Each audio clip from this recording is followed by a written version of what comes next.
Hi, good morning everyone. No? So, good morning and welcome everyone to the orientation program for BS Civil Engineering new first year students. So, I am Miss Jihan Passer and I'll be your host for today's orientation.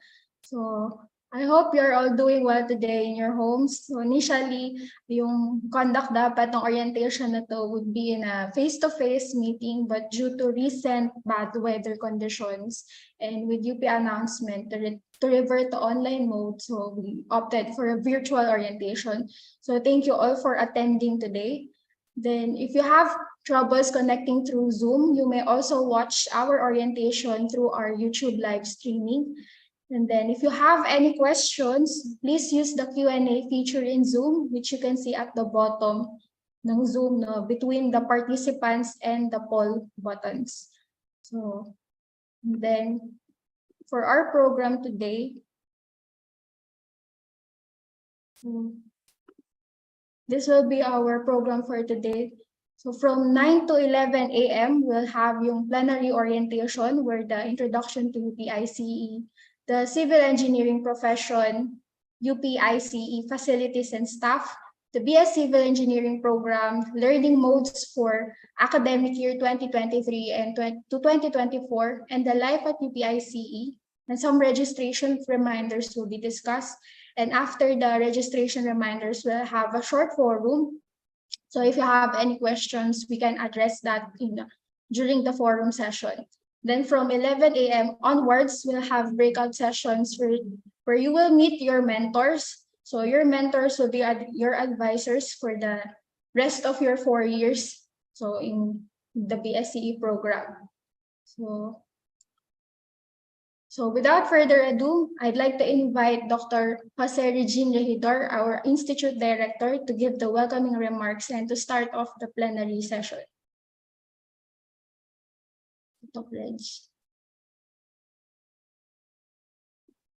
Hello, good morning, everyone.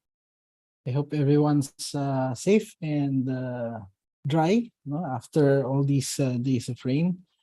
Allow me to share my screen first.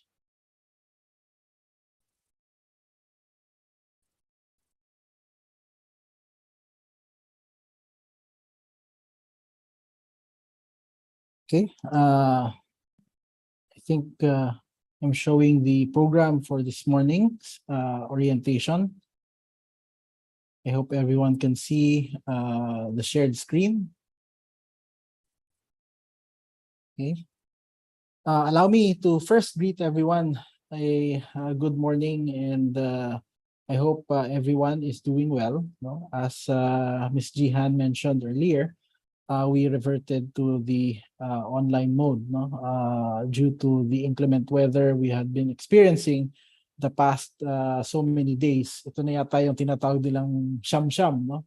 If you've encountered that term, no? And I'm sure it's been a challenge to a lot of us, especially those who are living in low-lying areas, no? And but despite the weather and I'm sure all the other challenges that we'll be facing in the next 4 years, no? And we have to remind ourselves that COVID is here to stay, sabi nga naman nila, no? We need to also adjust. We need to try to meet these challenges, no? Considering that it affects many of us in different ways, no? So again, I welcome you to the College of Engineering, to the University of the Philippines, and most especially the Institute of Civil Engineering. Hopefully, we could see you face-to-face, no? Dito sa ating ICE complex, no? Especially dito sa ating main building. We were supposed to hold this here at the DM Consuni Theater, no? But unfortunately, because of these circumstances, hindi nga natin maituloy. But we do look forward to meeting you, particularly come registration period, no? When we do our enlistment activities. We get to meet not just, of course, the faculty, but your classmates or batchmates as well, no? And it's always something to look forward to, I believe, no? Meeting new people, connecting with people that you will be with in this journey sa university for the next 4 years. And perhaps, no, pagka-graduate nyo, katatapos lang ng recognition rights ng ICE at saka ng college, no, you will continue with the friendships, no, with the networks that you've built or you will be building within the university and outside it. Allow me to move forward, no? Introducing, of course, the University of the Philippines as if it needs introduction. Of course, it's a university that was established back in 1908. It is the national university, no, by virtue of Republic Act 9500, and updated na ba to? 8 constituent universities and 1 autonomous college. No? We have 17 campuses all over the Philippines. No? Correct me if I'm wrong, but of course, the latest of the constituent universities would be yung sa Cebu, no? And yung sa Tacloban, no? Which now have their own chancellors. No? So they already separated from what used to be UP Visayas. No? UP Visayas included several campuses across the Visayan Islands, including Leyte, no? And Cebu. No? So UP Visayas, as we know right now, is basically the one in Iloilo, no? Sa city and sa Miagao. So they have 2 campuses there. And perhaps you've already encountered our parang ba yun, motto, honor and excellence, no? So those are 2 words, no, that we hope, no, we'll be able to instill, no, in ourselves throughout our stay and after we graduate from the university. The UP College of Engineering, no, was established not too long after the establishment of UP. So it was established in 1910 with 6 departments and 2 institutes currently, no, comprising the college. Among the 6 departments and 2 institutes, of course, the Institute of Civil Engineering was the first, no, to be established together with the college back in 1910. So yung 1910 na yan, iilan pa lang naman yung departments at the time, no? And one of those is the now Institute of Civil Engineering. And in addition to honor and excellence, you will see there knowledge, progress, and service. So please remember, these are the virtues, no, siguro na kailangan nating maalala, no, especially with respect to engineering. I'm showing you an updated vision for the department that became an institute. No? So 1910 tayo na-establish as a department together with the college, and then we became an institute back in 2008. No? So 2 years shy of 100 years. Okay, so 2008, of course, is 100 years of the University of the Philippines. No? And we formulated this vision for 2030, no, to become a National Institute of Civil Engineering. Okay. So what does it mean to be a national institute? It means we want to become an internationally recognized institution in instruction, research, and extension service, no, in civil engineering and its specialized or allied fields. No? So our mission is to nurture a culture of integrity, relevance, and excellence in civil engineering, and to synergize with interrelated institutions. And there are many institutions that we want to connect with, if not yet connected with, no? And among them, of course, are national government agencies, local government units, and of course, the many members of the private sector, including, of course, industry partners. No? So, and we know very well, no, that we have many of our alumni, no, who are now active members of industry, no? And hindi ka nalalayo, no? So dito sa atin sa UP, no, we have many established alumni in construction, in structural engineering, no, in transport, in geotech, water resources, environment and energy engineering as well, no? So of course, some of the big companies probably that you're familiar with, no? Among them, DMCI, no? Are active partners of ICE, no? And very recently nga may mga donations silang ibinigay sa atin to help us strengthen, of course, our programs, no? And nabanggit na kanina, instruction, research, and extension, no? Yung ating itinataguyod dito sa ICE. So ano yung composition ng faculty, no? Hindi yata present dito sa picture na ito lahat, no? And I think we have a recent picture. But we currently have 51 full-time faculty members, no? Of which we have 1 professor emeritus, no? So some full-time faculty members, no? Because we currently have 2 professor emeriti, no?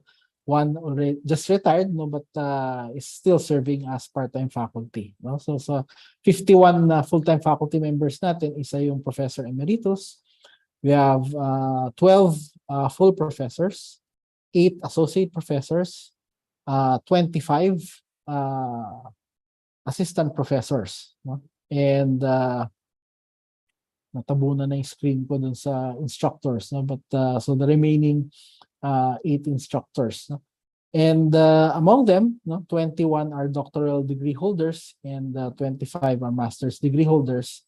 And many of our master's degree holders are currently taking their PhD either here in the Philippines or abroad, no? So we have several faculty members who are currently on study leave and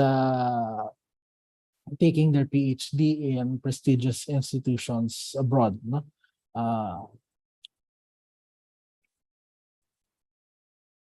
So let me talk about the civil engineering profession very shortly and our academic groups, no? So I won't preempt something that will also be presented later on in a subject that is called CE1, no? But I think these following slides will provide you with a substantial introduction to the institute, no? The institute, no, has 6 academic groups, no? And these academic groups are the ones in charge, no, the various courses, no, research programs and projects and extension work, you know, in these fields that we are showing you.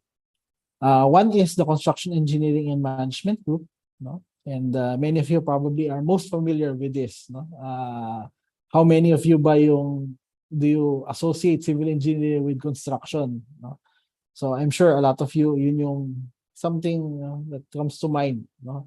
Pag sinabi mong CE, nasa isip mo kagad construction, nasa isip mo kagad paggawa ng mga buildings, ng mga highways, ng mga bridges, no? Something to be constructed. So yun yung nasa isip natin. Nasa isip natin yung mga contractor. So construction engineering and management, no, of course, deals with constructing sustainable, durable, and disaster resilient structures through effective engineering and management. Okay, and some of the topics, no, under construction engineering management that our faculty, no, and staff deal with, no, are disaster resilience, no, durable construction, sustainable construction, and various construction methods and management. So in construction engineering and management, you'll be learning a lot about the materials, the processes, the systems, even the software, you know, that are used in practice. We also have environmental and energy engineering, you know, which includes water quality control and management, water and wastewater treatment.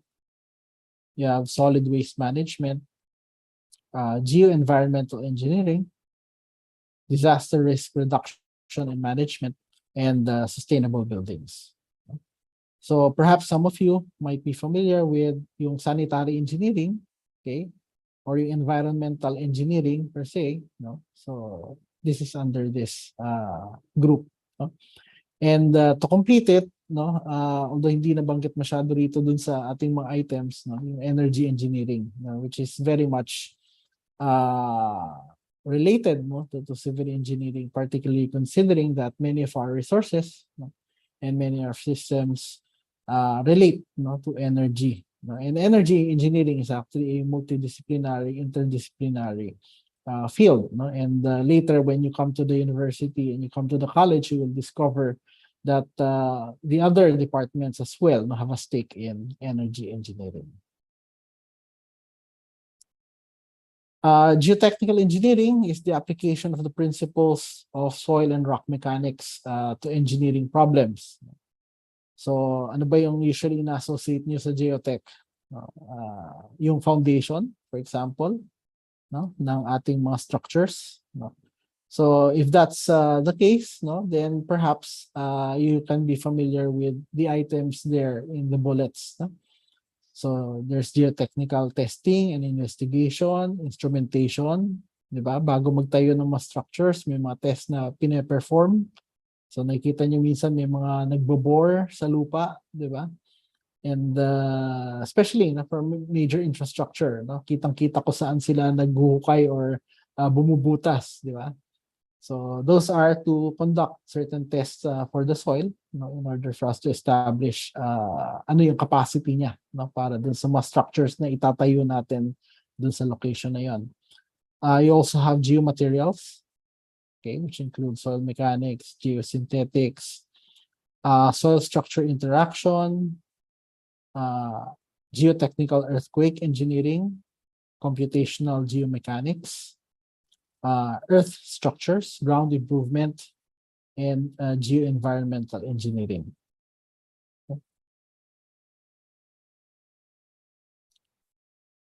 Structural engineering, of course, no, is understanding the behavior and responses of various structural components and systems through tests, simulations, and field surveys. Oftentimes, we see the buildings facade, the buildings aesthetics, no? But nakatago ba doon sa loob ng building na yun yung structure, diba? Yung frame, yung beams, yung columns, okay? And we need to be able to understand, no, how these structures, systems will behave given the various forces. Yung ba yung tinuro sa atin sa senior high, the various forces that will act on the structure, no? Including yung wind, yung seismic, ano pa bang mga forces ang naisip yung mag-act doon sa ating structure, no? So yun yung mga gusto nating pag-aralan, no, in order for us to make sure that the structure will withstand, no, itong mga forces na ito, lalong-lalo na for our country, no, which is visited by many typhoons, no? We experience a lot of earthquakes, no? And these, no, would allow us to make sure that these structures will be safe, no, for use by people, no? So lalo na yung residential structures natin, di ba?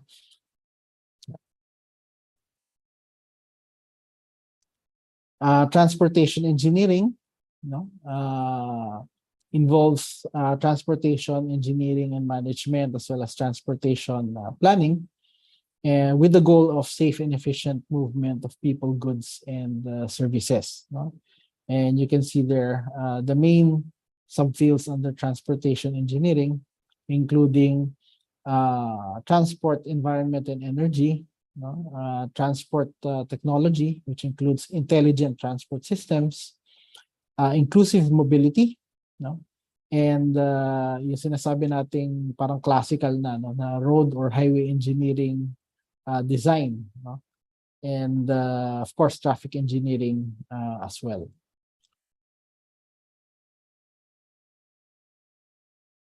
And then we have water resources and coastal engineering, no? Which involves a lot of the different disciplines, no, that you can see here. Nakaspread. Maganda yung graphic na produce ng ating water resources and coastal engineering, no? Which includes water resources management, hydrology, of course, no? Hydraulic engineering, no? Coastal engineering, and various other subdisciplines under water resources and coastal engineering.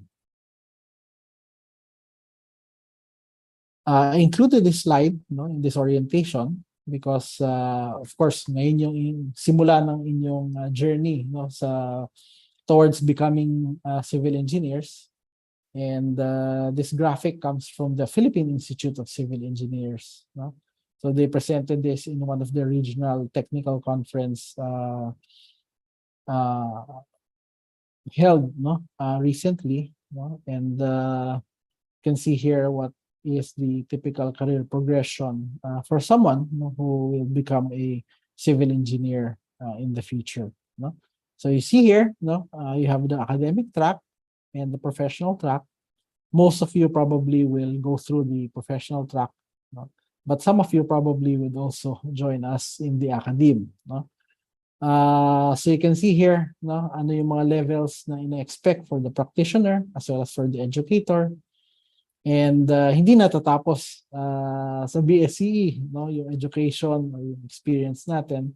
But we hope, no, that some of you would also proceed in taking your masters and even your PhD. No? So I think this is something that you should also look forward to, considering that in your later years here at ICE, and under the BSCE program, you will also be asked to choose a field of specialization, no? Kasi later may kita natin, no, sa ating transcript, no, pag-graduate natin BSCE, no, tapos may specialization. So yung pinakita natin kanina, yung 6 na academic groups na yon, doon magko-correspond yung ating field of specialization once we finish our degree. Okay, I think this is the last slide for my case.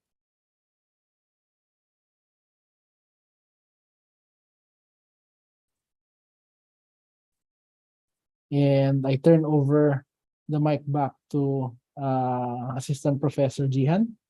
Ayan. Thank you, Doc Reg, for that start off of the plenary session. I hope marami kayong natutunan, no, or meron na kayong brief overview ng magiging journey nyo sa BSCE program. So before we proceed, may I acknowledge the presence of our Dean, Dean Tonette Tanchuling. Dean, yeah, hello po, good morning po, ma'am. So may few words po ba kayo, ma'am? Sige, good morning po sa ating new first year students. Welcome to the UP College of Engineering. I'm also a professor at the Institute of Civil Engineering with the Environmental and Energy Engineering Group. So, ang una po, congratulations sa pagpasok nyo sa UP. And nandito rin ba ang parents? So I'd like to say congratulations also to the parents. We will try our best to see that everyone succeeds, everyone in this batch. So I wish you the best and hope to see you in person soon. Thank you. Thank you po, ma'am. Thank you po, Dean. So before we proceed, naalala nyo ba yung 6 fields of civil engineering na na-discuss kanina ni Doc Reg? So we'll have a short Zoom poll. Ma'am Leia, ano na lang po, yan. Pa-launch na lang. So here are the 6 academic fields of CE. So what interests you the most? So yan, which field are you most excited to explore right now? Okay, so may mga entries na. So please, habol na kayo. So meron sa chat daw, may nagpo-promote ng structural from Sir Carlo Colegio. So he's also an professor ko sa BSCE.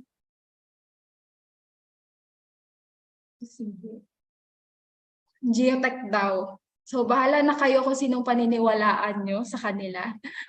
So dalawa na from the Geotech. So out of 76, and we're We are 127. So we have 127 participants in Zoom. So, sige.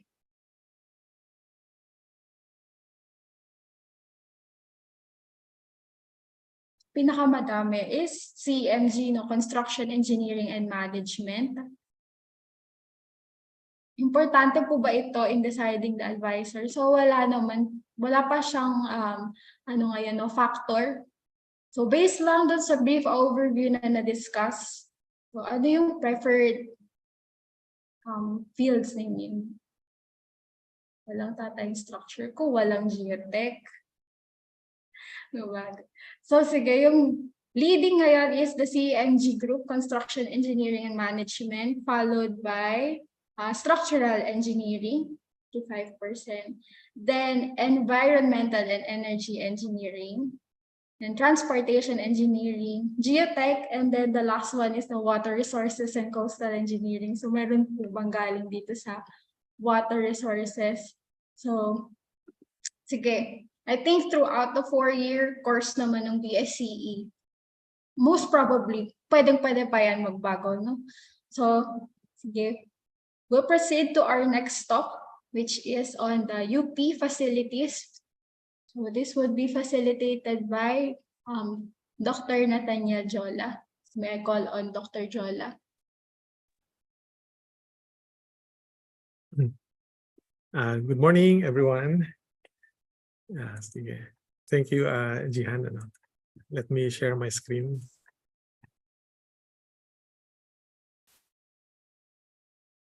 There. Okay, first and foremost, I'd like to congratulate you, no? And to also to welcome you to ICE. So kahit hindi physical, na welcome dito sa ating facilities, at least virtual muna. But of course, soon, I hope to see you here physically in ICE. By the way, I'm in ICE right now. And in the background, there is the main building of the ICE. So, okay. Dr. Edge earlier mentioned that we were established, or the civil engineering program was established in 1910. So, and well, it's the oldest oldest engineering degree program in UP. And in around 2008, so actually we dreamt of expanding, and as a result, we were elevated into an institute. And as an institute, we are not only expected to do instruction work, but more importantly, to do research as well as extension activities.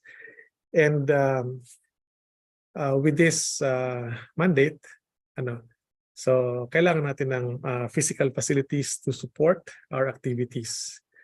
So we are also fortunate that we were able to get some funding out of the Engineering Research and Development ERDT program, Engineering Research and Development for Technology program in 2008. And because of that, we were able to build our current facilities. So shown on your screen is the current layout of our compound.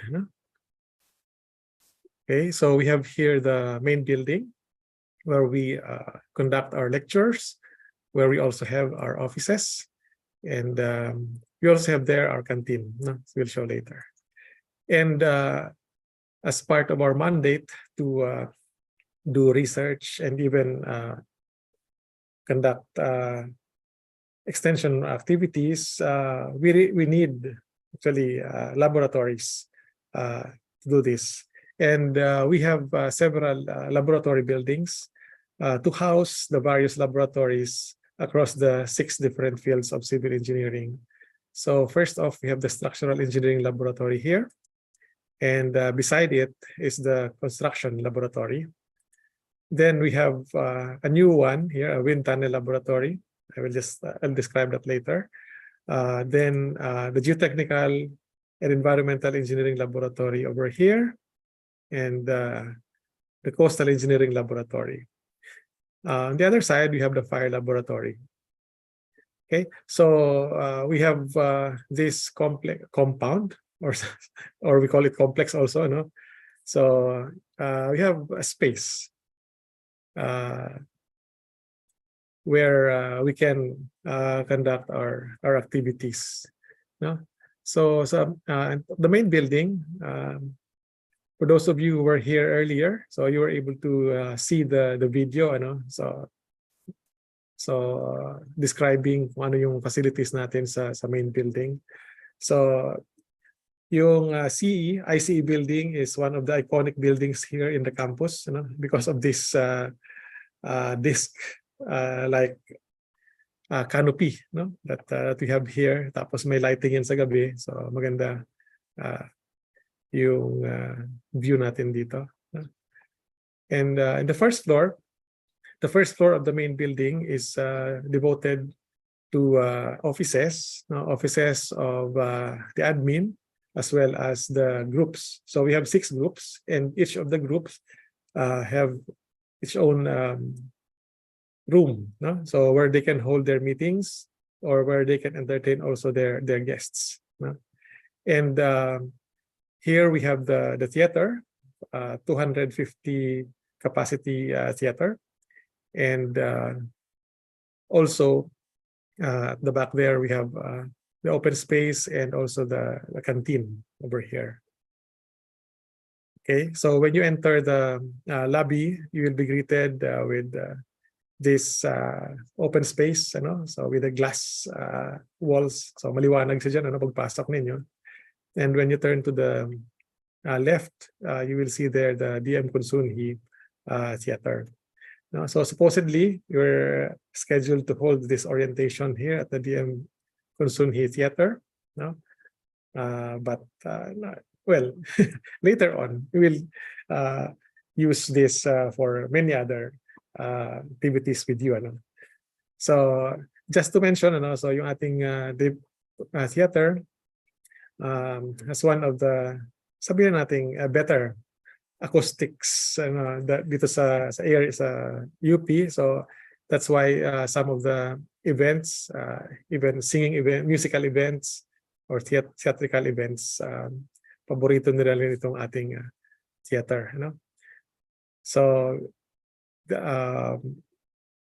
this theater is also used for sometimes for large classes, you know? So if we need to congregate and to do symposia, or even to hold big lectures, so we use also this theater, no? And we have the canteen on the first floor also.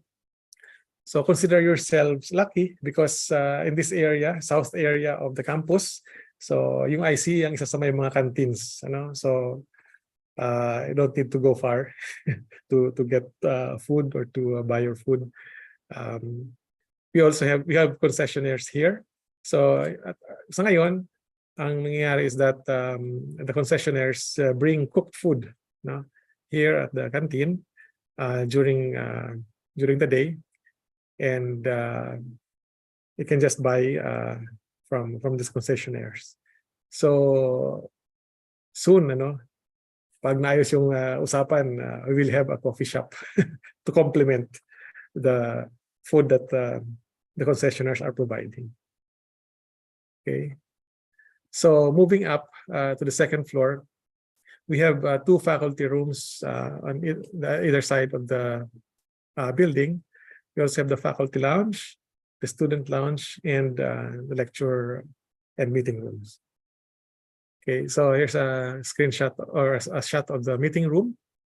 So we want the meeting rooms to be reconfigurable. Ibig sabihin, pwede mong bago-baguhin yung arrangement depending on the type of interaction that you'd like to have, no? So to make it more intimate or to make it formal, so depending on the design of the meeting. Okay, so a picture of the faculty room. I'm sure mas maganda yung picture doon sa, or yung view doon sa video kanina, no, compared here. And also, ito yung student lounge. This is a new addition, you know, to our facilities. So last last semester, so maraming estudyante. Bago lang ito, so just inaugurated, if I'm not mistaken, early this year, So donation Nung by March lang. alumni. March Oo. lang, yeah. Tama, oo. So kaya naging patok ito sa mga estudyante, after coming back here after the COVID. So meron silang space to rest, to relax, and to study, and even chat with friends. So student lounge. Okay. So going up to the third floor, ito naman yung offices. May faculty room pa rin tayo, lecture rooms. We have the computer labs. And these small rooms, the graduate student rooms as well as the senior student rooms. So these small rooms are designed for a gathering of small number of students, for their theses, for consultations, and so on. So yeah, so we have the lecture room here on the third floor, and the computer room. By the way, itong computer room natin, we have donation from DMCI Homes, 40 units of computers equipped with the latest software, computational software, and even BIM, Building Information Management software, that we use doon sa ating mga courses. Nung pandemic, so even if we were shut down, quote-unquote shut down, hindi nag-ooperate yung yung most of the parts of the building, but this computer room was open, 24/7. So good thing, meron tayong ganitong facility. The students were able to actually access, remotely the computer facilities, So meron tayong ganong facility. All right.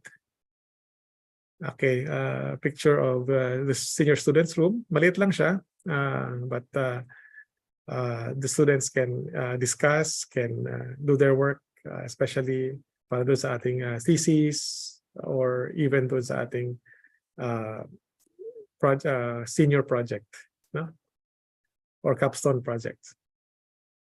All right, and at the top floor, so we have the lecture rooms as well as the boardroom. So ito yung large capacity rooms, So more than 100 people can be accommodated here. So we use this for large classes. So we have NSTP, yung malalaking klase na yun, even mechanics courses, 100 or so ang enrollment. So we can also use this room for that purpose. Okay, and here is the executive boardroom, where we we usually hold our faculty meetings. So malaki yung faculty membership ng civil engineering. Sabi ko kanina 51, so kailangan medyo malaki-laking room to accommodate everyone. And so yan, nakita niyo yung loob, yung loob ng main building. Nasa likod ko rin, So yan yung loob niya. But if the weather is good, so you can also have a good view, from the top floor, ito yung view from outside of the boardroom. So karaniwan tumatambay din dito yung mga estudyante pag hapon, nagkwentuhan, So open space, tapos medyo mahangin pag hapon, Although medyo mainit pag tanghali. Okay. Now, as for the labs, ito yung sa loob ng ating structural engineering laboratory. So medyo ginagawa pa siya talaga. So lahat naman ito parang work in progress, Hindi tayo tumitigil sa pag-upgrade and even pag-build. So main features nitong structural engineering laboratory. So we have here the reaction wall. This is 2-story, 7 meters high. 7-meter high reaction wall, and meron tayong strong floor din, So that can be used for our experiments. And ito yung pit para sa ating shaking table, for earthquake simulation. So later you will learn more about that. But yeah, the structural engineering laboratory is being equipped right now with the state-of-the-art facilities, especially for earthquake engineering. No? So alam naman natin na yung earthquake is concern talaga, big concern dito sa atin. So we are addressing that. Ano? All right. The construction laboratory, maraming action dito nangyayari because we cater also to the industry for their testing needs. We test materials like concrete, steel, rubber, and many others. No? So even hair samples. So and even mga dentures kuminsan may nagpapatest sa atin dito. Ano? So anyhow, nabanggit kanina ni Doc Reg that recently we received a donation from the MCI. Actually, that donation, universal testing machine, replaces this big machine here. So hindi pa naman namin ni-retire itong machine na ito. So we will still use this for other purposes. But we have now a new machine for this, for testing steel and concrete. All right. So the Geotechnical Engineering Laboratory and Environmental Engineering Laboratory is housed in this two-story building. Okay. So analysis of soils, testing of soils, water samples also, and others. Even waste products or waste materials, tinitest natin dito sa Geotech. Sa Environmental Engineering Laboratory. Okay, and there are new additions. No, so ito katatapos lang magawa. So ito pa during construction. Ito ngayon yung finished na Coastal Engineering Laboratory. So yung building pa lang siya, wala pa siyang laman. So we are in the process of seeking funds para malagyan ng laman itong ating Coastal Engineering Laboratory. The vision is for this laboratory to have equipment para makapag-simulate ng mga waves, so and others, no, for the study of coastal phenomena, no. So mga storm surge na yan, so pwede nating i-study, no. So we also have the fire laboratory. So the main component, main equipment in the laboratory is 3 by 3 meter furnace, no? So where we can test wall panels, no, full scale. So against fire. So ito tinatapos pa natin to, being completed, and hopefully after completion, so we will have testing and research here at the fire laboratory. By the way, itong mga ginagawa natin na laboratories, yung sa coastal, yung sa fire, even yung sa checking table, ito yung mga sabihin natin large capacity, large scale, and well, one of a kind na equipment. So pwede natin sabihin first in the Philippines kasi wala pang mga ganito sa Pilipinas, ganitong scale. Pag nagawa natin to, will be the first dito sa atin sa country. Ito yung wind tunnel laboratory. So the building is also completed already. Pero yung laman na wind tunnel facility is also being hinahanap pa yung funding. We're working on it so that we'll have the wind tunnel here. Okay. And lastly, yeah, parking spaces. So mayroon naman tayong parking spaces in front of the main building, no? Okay. Diyan sa part na ito. And siguro a note na lang, so as you can see, marami pang ginagawa dito sa mga laboratories and even sa ating facilities. So these are just the kumbaga physical aspects. So but for this to be truly called a home para sa atin, so malaking factor yung ating magiging attitude and even ang ating paggamit dito and even ang ating interactions mangyayari dito sa ating mga facilities. So again, I'd like to welcome you to the ICE facilities, and let's make all of these together no, as our home, as your home, no, in the next few years. So again, welcome and congratulations once more. Okay, thank you, Ma'am Jihan. Okay, thank you po, Doc Jala, for the virtual tour of UPI ICE facilities and labs, no? So, lahat ng facilities and laboratories na yon, you may look forward once you go to UPICE physically, no? So, especially yung swell rooms natin. So, that's only in ICE. Sobrang maganda yung facilities na yan. And then, from Doc Reg din sa chat, so welcome naman even non-CE and non-M students sa lounge natin, no? So, sige. Next, we'll proceed with the talk for the BS Civil Engineering program and the learning modes. So, paano yung setup niyo for academic year 2023 to 2024.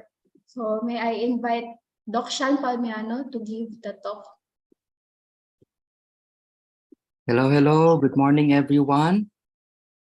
Katulad ng mga naunang speakers, I'd like to welcome all of you to the ICE, to the Institute, and also congratulations for being admitted to the best civil engineering education program in the Philippines, and of course in the top university in the Philippines.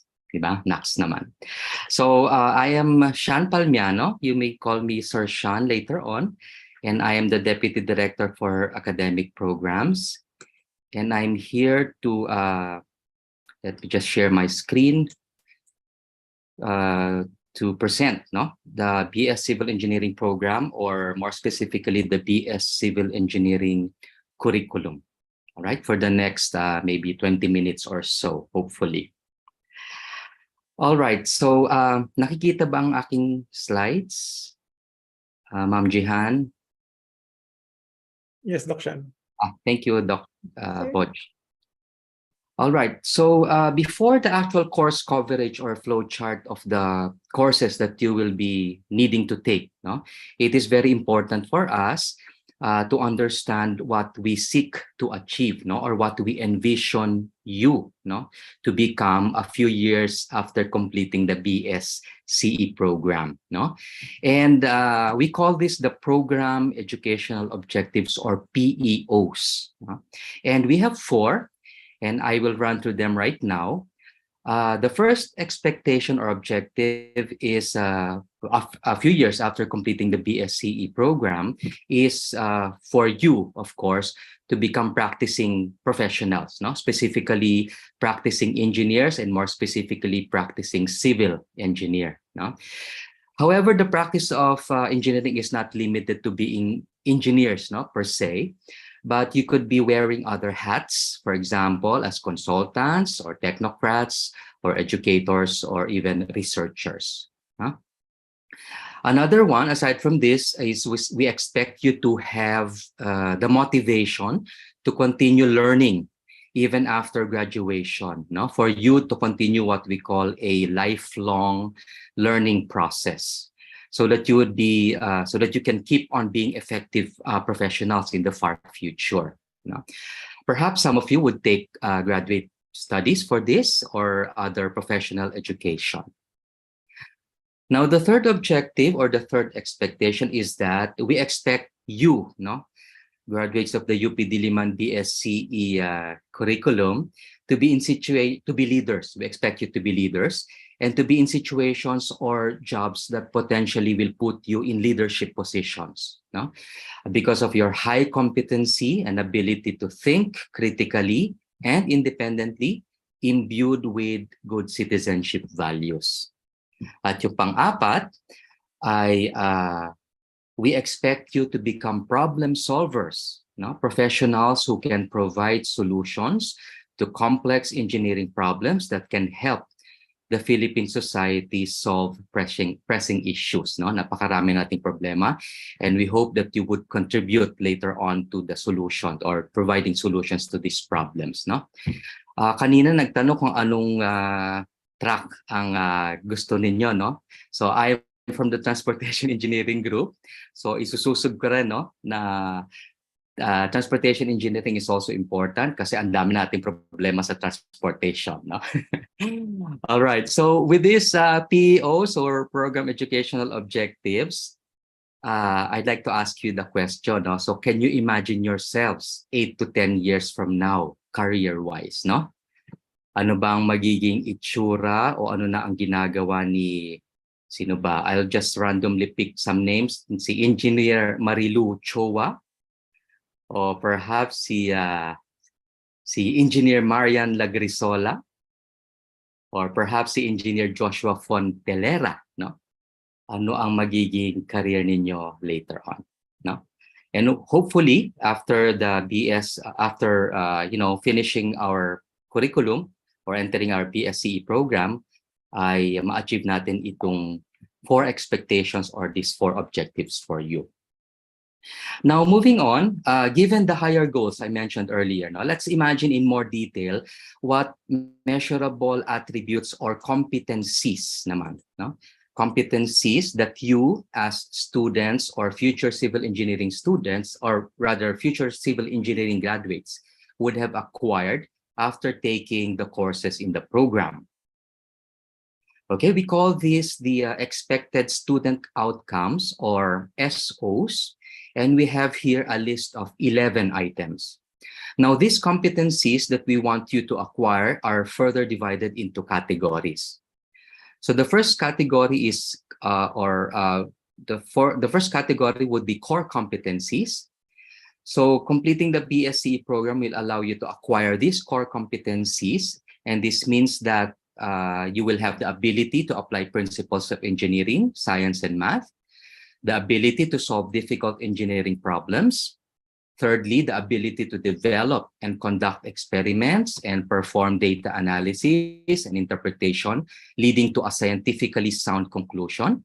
And fourth, the ability to apply the engineering design process to meet specified needs, considering holistic factors related to our discipline. So yun yung mga core competencies. Now, aside from that, another category of attributes is called the enabling competency. No? These competencies would enhance or augment the core competencies to ensure successful performance, or rather successful professional practice for you. So these competencies are the ability to communicate effectively and ability to work well in a team. You know, civil engineers do need to communicate effectively, no? Kailangan nating magkaroon ng skill na ganon, and communicate with a range of audiences so that we are ensured, no, that what we design or plan gets implemented successfully. We also need to work well and collaborate with a team of other professionals. Later on, you will see that in real-world professional projects, no, we really do not and cannot work on our own. So thus these competencies are needed as well. The next would be what we call the drivers. No? We also need competencies that would help propel us to action and to achieve excellence. Now, these drivers include knowledge of contemporary issues. It includes liberal education, focusing on nation building, and the ability to recognize ongoing need to acquire new strategies and new knowledge. So these are the drivers. And the last set in my list would be the values. No? The last set of competencies have something to do with values. So these are paradigms, context, or in other words, yung mga ethics and ways or manner of thinking. No? And these are the ability to consider the impacts of whatever engineering solutions we provide. For example, ano yung environmental impact niya, ano yung social impact niya. And also, last but not the least, the ability to recognize ethical and professional responsibilities in engineering situations and make informed judgments. Okay, so we have 11. And these 11 competencies are, so to speak, the letters, no, that spell the higher virtues that are consistent with the university and the college, or rather the higher virtues that are consistent with what the university and the college advocates. If you recall, our director, Dr. Rahidor, presented to you earlier these virtues. The first two, the virtues from the expected virtues from the university are honor and excellence. And from the college, we advocate knowledge, progress, and service. So I hope you memorize this, no? Kasi at the end of your program, we want you to have these virtues and also to have completed or to manifest the student outcomes as well as the program educational outcomes. Okay. So finally, no, with that medyo mahabang introduction, but very essential introduction, this slide shows us a flow chart summary of the BSCE program. No? I don't know if some of you are aware, but we used to have a 5-year BSCE program, no? But since 2018, we had been implementing our revised curriculum. We now have a 4-year BSCE curriculum. Now, our BSCE program requires you to complete a total of 155 creditable academic units. This flowchart summarizes the curriculum that you will follow. It shows the prescribed sequence of subjects or courses that you need to take in order to smoothly and successfully complete the program and earn the degree of Bachelor of Science in Civil Engineering from UP Diliman. Now, in the diagram, courses connected by arrows show the progression from a prerequisite subject or subjects to the next one in line. No? So from a prerequisite subject to the subject next one in line. No? So obviously, as you can see in our chart, you cannot take Physics 72, for example, in the first year without taking or passing Physics 71. No? And if we go and take a look at an example in the second semester of year 3, you cannot take CE 142 without passing CE 141 and GE 12. No? So those are two prerequisites before you can take CE 142. Now, by the way, when we say units, halimbawa pag sinabi nating 3-unit course, that means you are scheduled to have classes for 3 hours, no, every week, no. So 3 units. However, for laboratory subjects, sometimes yung number of units does not reflect yung actual hours spent or spent within the week. For example, yung lab natin 1 unit lang, pero ang nakaschedule ay maybe 3 or 4 hours within the week. No, that is the case for laboratory classes. But in general, for lecture classes, ganun yung pag 3 units. You spend 3 weeks every week for lectures and classes for that particular course. Now, I will be running through each of the course very quickly. We do not expect you to memorize the course numbers and the course descriptions yet, but just to briefly present an overview, papasadahan natin ang course numbers and titles using this flowchart. The courses are grouped into several categories, which are color-coded. Okay? Please allow me to start with the courses or subjects colored sky blue. No? Ito yung mga sky blue. I hope you can see also my cursor. I'm pointing to the courses which are colored sky blue. Now, these are general education or GE courses. These courses are offered by other colleges or academic units in the entire UP Diliman. Also, the College of Engineering offers or hosts some of these courses also, like DR maps, as I will explain later on, DR maps. We in the university consider this very important to UP education. They contribute to what we call yung Tatak UP. The GE subjects intend for you to, number 1, broaden intellectual horizons. Number 2, to hone critical and creative thinking. Number 3, to develop passion for learning. Number 4, to develop intellectual and moral integrity. And lastly, to foster commitment to service and social justice. Okay, so these subjects are very important. Now, moving on, well, just a brief description of the courses. So we have Eng 3 or English 13, that is writing as thinking. Yun yung title ng course. Speech 30 is public speaking and persuasion. CAS 1 here is kasaysayan ng Pilipinas. Phil 40 is wika, kultura at lipunan. DR Maps is disaster risk mitigation, adaptation, and preparedness strategies. Arts 1 is critical perspectives in arts. SOC-Sci or Social Science 2 is social, economic, and political thought. Philo 1 is philosophical analysis. PI 100 is entitled The Life and Works of Jose Rizal. And aside from those, you are entitled or you're encouraged to take another GE elective. Okay. So moving on, the next set of courses would be those colored orange. No?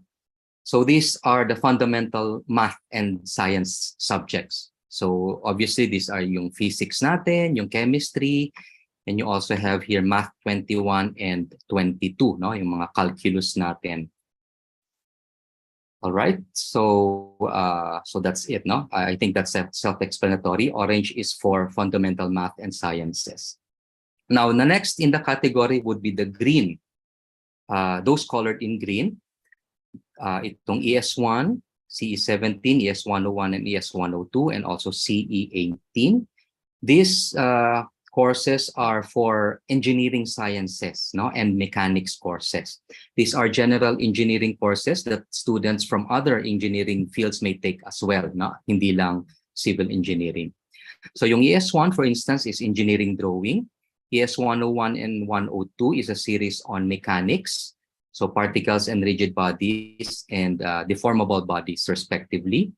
Then we have CE17, fluid mechanics, and finally CE18, that's solid mechanics. All right. The next set would be the yellow. Ito mga yellow-colored subjects. These are civil engineering math, no? These are courses that involve specialized or advanced math required in civil engineering. So it includes CE29, which is probability and statistics for engineering, CE22, engineering economy, CE24 and CE25. These are mathematical methods in civil engineering 1 and 2, respectively. The next would be those colored in blue, and we call them the allied fields. Okay, allied fields. These are subjects from other fields or disciplines in science and engineering whose concepts are also applied in civil engineering or necessary in civil engineering. So this would include GE10 and GE12, which are general surveying 1 and 2, respectively. We have CE11, that's engineering geology and engineering meteorology. Susunod ay CE31, which is construction materials, and CE41, which is construction plans. No? Now, after that, in your senior year, no, so year 3, you will now see here a host of subjects which are in various colors. No? Now, these are the courses for the 6 specialized tracks in civil engineering, as was discussed already earlier. For example, the track for construction engineering and management will follow CE123 and 124. Then you have for the environmental and energy engineering, CE130 and CE132. Tapos water resources and coastal engineering, CE115 and CE116. Then transportation engineering, CE141 and CE142. Structural engineering, CE151 and CE152. And last but not the least, geotechnical engineering, CE162 and CE163. So ito yung mga design and analysis courses, no, for each of our specialized tracks. Now, the last in the category ay yung mga nasa white, or rather colored white, no? These are for other courses that sort of ties up the entire program, no? So this includes electives, internship, capstone, and research. We start with CE1, which you will take in the first year. And this is the introduction to civil engineering. No? So parang overview muna kung ano yung civil engineering as a field and what to expect as future civil engineers. No? And then later on in the senior years, the third at fourth year, we see that we have CE195 here, which is internship. No? So you will be required to undertake several hours of internship sa ating mga host companies or host companies or agencies. And then we have CE196, which will serve as our capstone course. Ito yung civil engineering design project. So this is where we can put together all our knowledge, combining the knowledge from several tracks, no, for us to solve a design, to solve a civil engineering project problem. And then the last but not the least, we have the pair of CE190 and CE199, which will be for undergraduate research. Now, specifically, CE190 is seminar and research methods in civil engineering, and CE199 is the undergraduate research project. Okay, so that is the entire BSCE curriculum, including the specific subjects that you will need to take, no, to complete the program. Now, later on, you might see this flow chart, no? This is a bit different, but this pertains to yung pag-take natin ng Math 21. Since you are new first years, so you are, based on our curriculum, you must take Math 21. However, so Math 21 is basic calculus. However, to take Math 21, you must have taken high school basic calculus from STEM, or you should have passed evaluation exam for Math 20, which is pre-calculus, which includes the learning of functions and their graphs. No? So if you have not done so, you will follow this slightly revised flow chart. No? So you will need to take Math 20, and that means that will necessitate you to take an extra mid-year, no, to slide, no, or to adjust or to catch up with the math series, kumbaga, no. Pero the rest would be the same with our usual 4-year curriculum. Okay, just to highlight again, I've already discussed some of this. The features of our new 4-year curriculum includes the introduction of integration courses, such as the Introduction to Civil Engineering, yung CE1, yung Multidisciplinary Capstone course, yung CE196, and also the internship, yung CE195. Also, institution of courses on engineering geology and meteorology and construction plans. Nakakabulol yung meteorology. So this is part of the allied courses, if you recall. And then we also did some enhancements of the environmental and energy engineering to include more topics in energy engineering. Kasi dati more environmental lang, so we included yung energy as well. Now, aside from that, the following course series have been streamlined. Yung ating engineering science, yung ating fluid mechanics in civil engineering, yung analytical and computational methods in civil engineering, ito yung higher math natin sa CE, yung Math 24 and 25, and then yung ating water resources and coastal engineering, as well as, of course, yung structural engineering. You recall that one of the final courses you need to take would be CE 190 and 199. No? So that means you need to undertake undergraduate or perform undergraduate research project. Now, for our curriculum, you can choose a major in any of the 6 fields of civil engineering in the 3rd year. And this chosen major shall appear in the transcript and certificate of graduation. So yung mga diplomas natin, ganito yung lalabas na nakasulat. For example, you undertook a research in structural engineering. So ang nakasulat doon will be BS in civil engineering, tapos in parentheses, research project in structural engineering. No? So para nakikita din somehow sa ating certificate or diploma kung ano yung sinimulan ninyong specialization, at least in the field of civil engineering. Okay, so that essentially concludes the part on undergraduate curriculum, yung BSCE. But just for information, we of course have graduate programs. We offer master's, MS, and doctoral courses, PhD, in civil engineering. No? However, currently we have 4 tracks or 4 specializations. You can have, we have geotechnical, structural, transportation, and water resources engineering. And soon to follow, dinidevelop natin yung graduate programs for construction engineering and management track. Some of these programs would have thesis and non-thesis options. For transportation, for example, we only offer thesis option, walang non-thesis. Okay, so you might be interested later on as part of your continued learning, no? Lifelong learning na tinatawag natin, you might want to include in you might want to enroll in these graduate programs.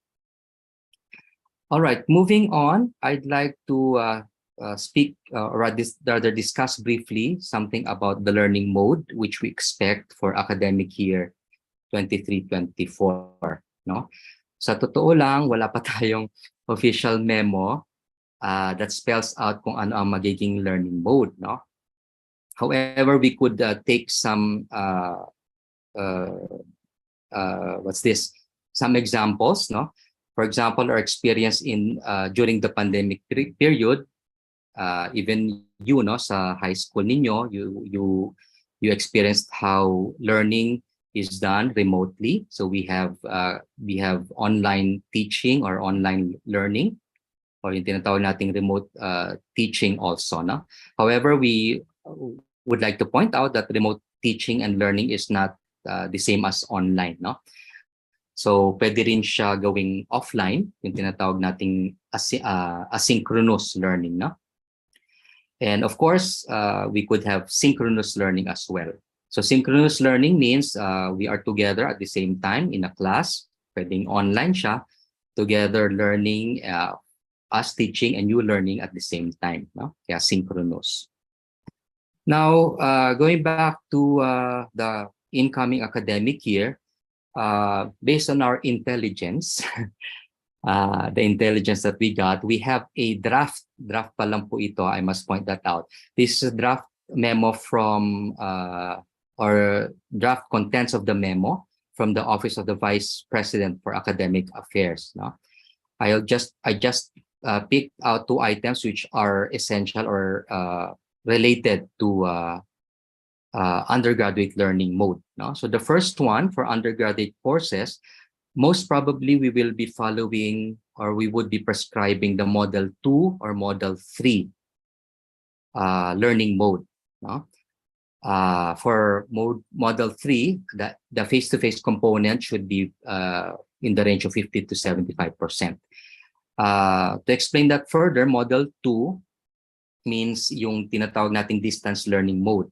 That means yung teaching will be asynchronous online, and then the assessment, for example, taking exams and and other types of assessment, no, can be done synchronous or asynchronous online.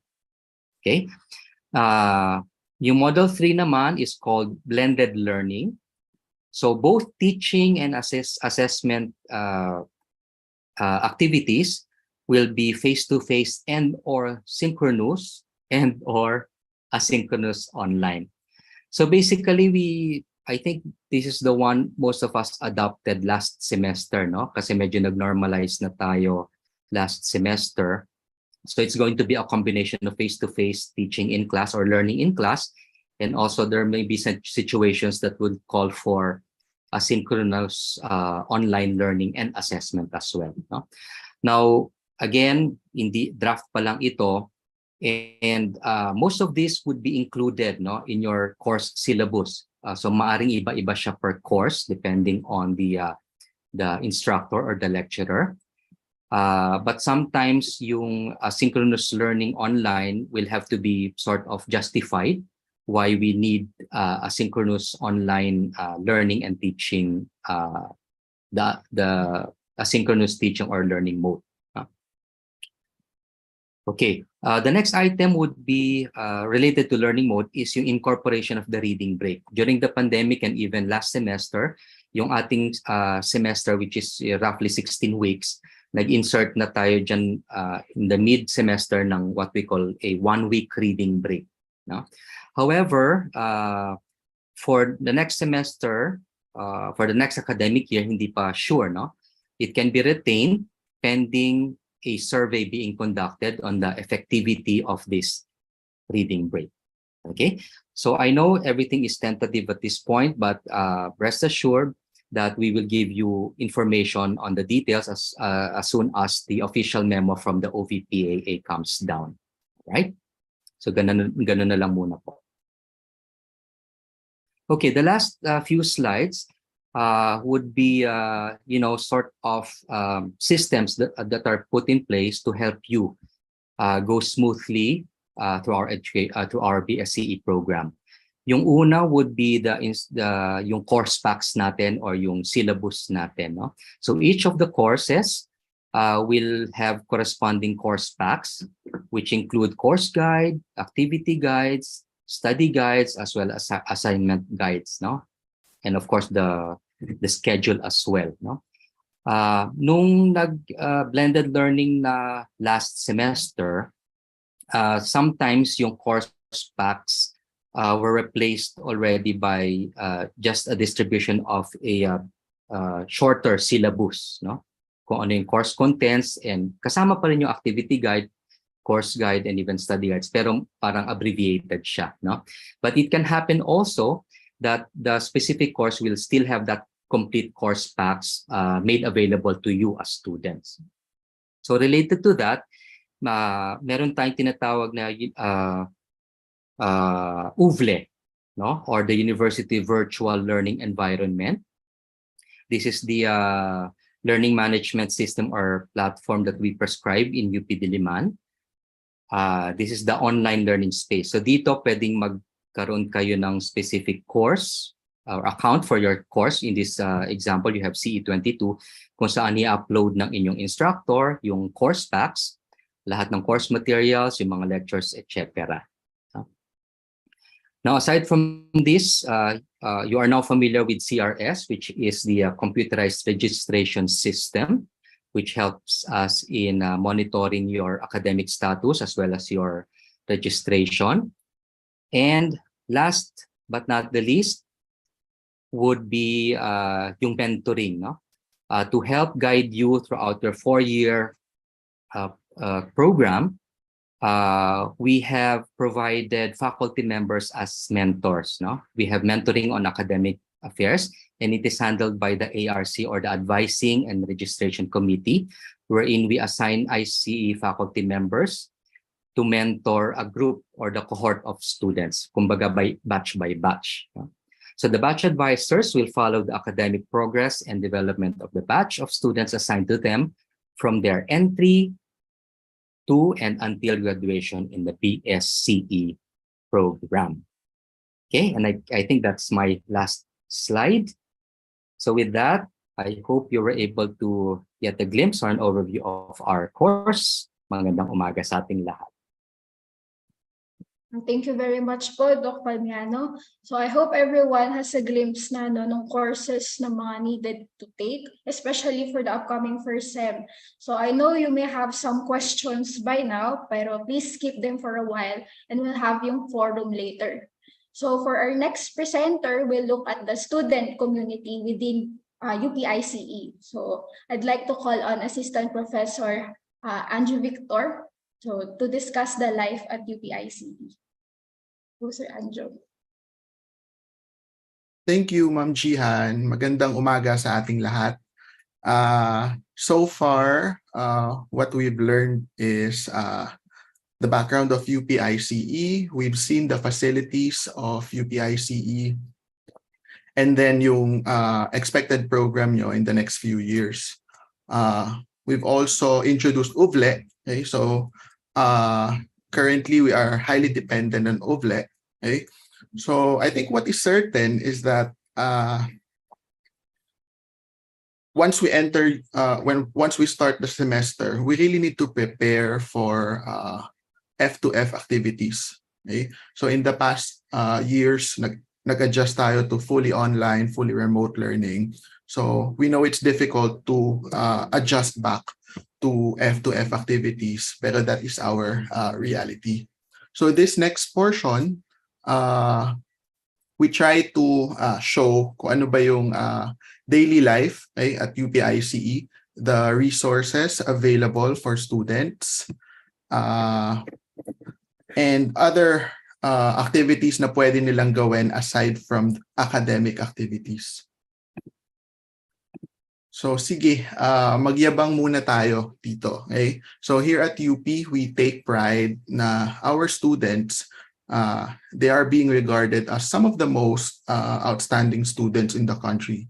We see that in results ng licensure exams, local and international competitions, and extracurriculars. So we have students na UAAP varsity players, basketball, some in the performing arts. We've had students na nag-excel sa photography, and that is something na we encourage, having a good work-life balance. So, and when they study, even during finals week, ganyan sila ka-fresh, ganyan sila ka-photogenic. But probably, the most important trait that UP education would give us is grit. So let me just read a part on grit, published in Oxford. The power of passion and perseverance. Grit is passion or perseverance for very long-term goals. Grit is having stamina. Grit is sticking with your future day in and day out, not just for a month, not just for years, but long-term to make the future a reality. So may acronym pa sila: guts, resilience, initiative, tenacity. So guts, having the courage, resilience, being able to recover after some difficulty, initiative, being independent in taking action, and lastly, tenacity, kumbaga, you're not quitting easily. Okay? So yes, when we graduate, madami sa mga natutunan natin, hindi natin matatandaan agad. Hindi natin matatandaan, but if we have this, we can always easily catch up.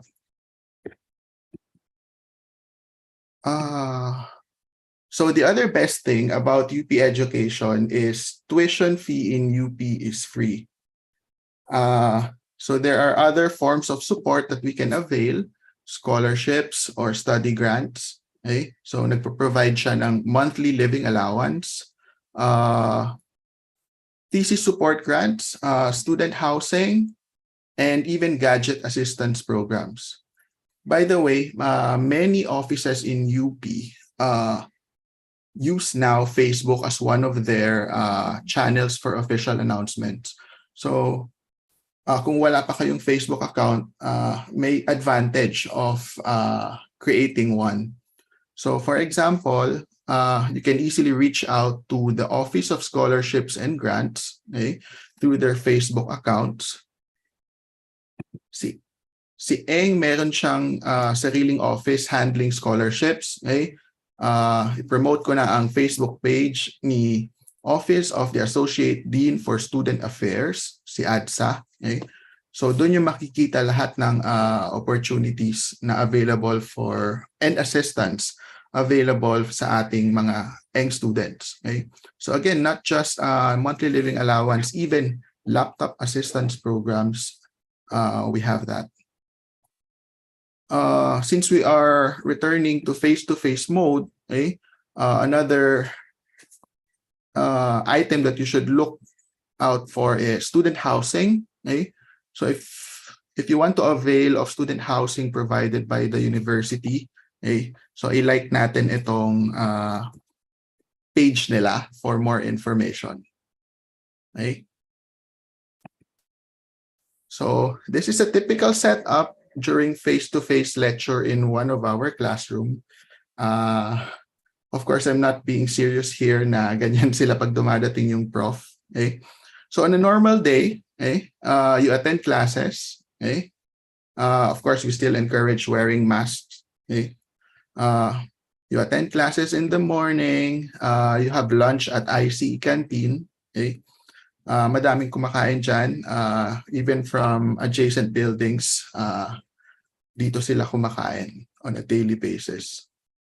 And then in the afternoon, you have lab class, so mag-sieve kayo sa lab, okay? And then after it, puntang tambayan, you go to the library to study, do homeworks, you have merienda at Area 2 or Maginhawa, okay? And also to that new food hub, okay? Inside UP. So some activities that we can look forward to, student assemblies, being able to experience face-to-face project presentations. In the past years, it appears to be less stressful kasi you have the script option, pwedeng recorded, but nothing compares to the pressure of presenting face-to-face with your teachers. And that is good pressure that develops our communication skills as well. We encourage consultation with your teachers. Kung may hindi ka naintindihan in class, you can schedule a consultation with your teachers. But what we would like to avoid is spoon feeding. Okay? So kapag nag-schedule ka ng consultation, okay, so don't expect na uulitin lang ng teacher everything for you. So you have to do your homework first. So do your own part. So when nag-stock up ka na somewhere, and that's where you ideally make a schedule for consultation. So minsan, hindi maiiwasan pumasok in class na pagod or puyat. Okay, I am posting this with permission from Mr. Andrew Ong. Summa cum laude, the batch valedictorian of 2022. Okay? So, ayan. Okay? So these are just some images of what we do before. Okay? All throughout the year, there are fun events for our students. So, since lately lang tayo bumalik to face-to-face, gradual, okay? Yung pag-resume ng activities. Okay? So this was pre-pandemic, so may concert, may certain events, engineering open week, engineering week, okay? UP fair, okay? And many more. The pandemic has changed our college life experience. So from holding lectures, okay, online, okay? Hello, Ma'am Leia, Ma'am Noriza, Ma'am Bell, Ma'am Jeju, okay? To even getting practical experience outside of the classrooms. So yan yung experience namin in the past years. Okay? So as you have noted probably dun sa presentation ni Sir Sean, meron tayong required internship for students sa kanilang, I think, third year, mid-year term. Okay? So this was just, I think, 2 weeks or almost 3 weeks ago. So when we held a pre-deployment orientation seminar. So it's nice to see the faces of our students beyond or outside Zoom. So one advice that we can give you here is to build your support group. Okay? So the next 4 years will be challenging. Madaming factors. Okay? The program itself, nakita nyo, it's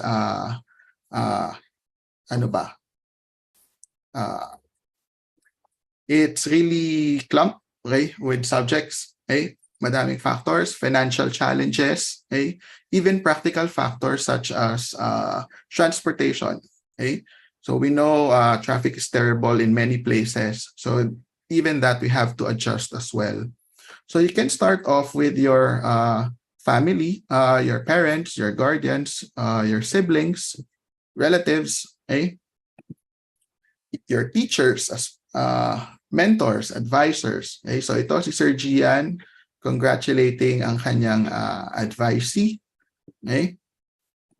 And of course, your future friends. Okay? So mamimit nyo sila very soon. Okay? So as we return back to F2F, madaming maninibago sa inyo, probably doing daily F2F classes, even F2F exams. Okay? So nakalimutan na natin probably yung feeling na during F2F exams, we know the teacher is there. Bakit yung mga classmates ko nakakapagsagot ng mabilis and ako, I'm stuck up somewhere. Okay? During F2F classes, we are conscious na hindi makatulog. Okay? Baka tumulo yung laway ko, baka mahulog ako sa mesa. Okay? So, it's a lot easier, okay, nung nasa Zoom pa. Okay? Diba? Many of us guilty dyan. Okay? So, overall, again, we encourage you, we advise you to build your support group. Kayo yung makakaalam what will work for you. Okay? So on a related note, let me introduce also the UPD College of Engineering SWEL program. Okay? So the Student Wellness Program is a set of activities that support mental health and overall wellness of engineering students. Okay? So we recognize the need to give importance to student well-being and mental health. Okay? We provide seminars for students, how to cope with stress, soft skills like time management skills. Okay? We do mindfulness training for faculty and staff. Okay? We try to reach out to professional psychosocial support. Okay? Hopefully, mas maging regular na siya. Okay? Kasi the office handling this in UPD PsychServe, sila mismo, it's loaded na din sila. So hopefully we can find a way na mas maging accessible to engineering students. We try to help students focus more on their studies by alleviating their financial struggles. Okay? Again, we have several scholarship programs. Okay? And we develop spaces that promote wellness. So as shown kanina, bago at maganda ang lounge ng UPICE. So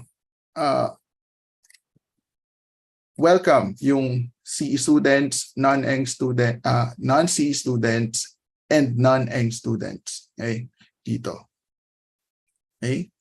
So moving forward, some of the activities that you may participate in also would be joining several organizations, okay, or doing service to the college and the university.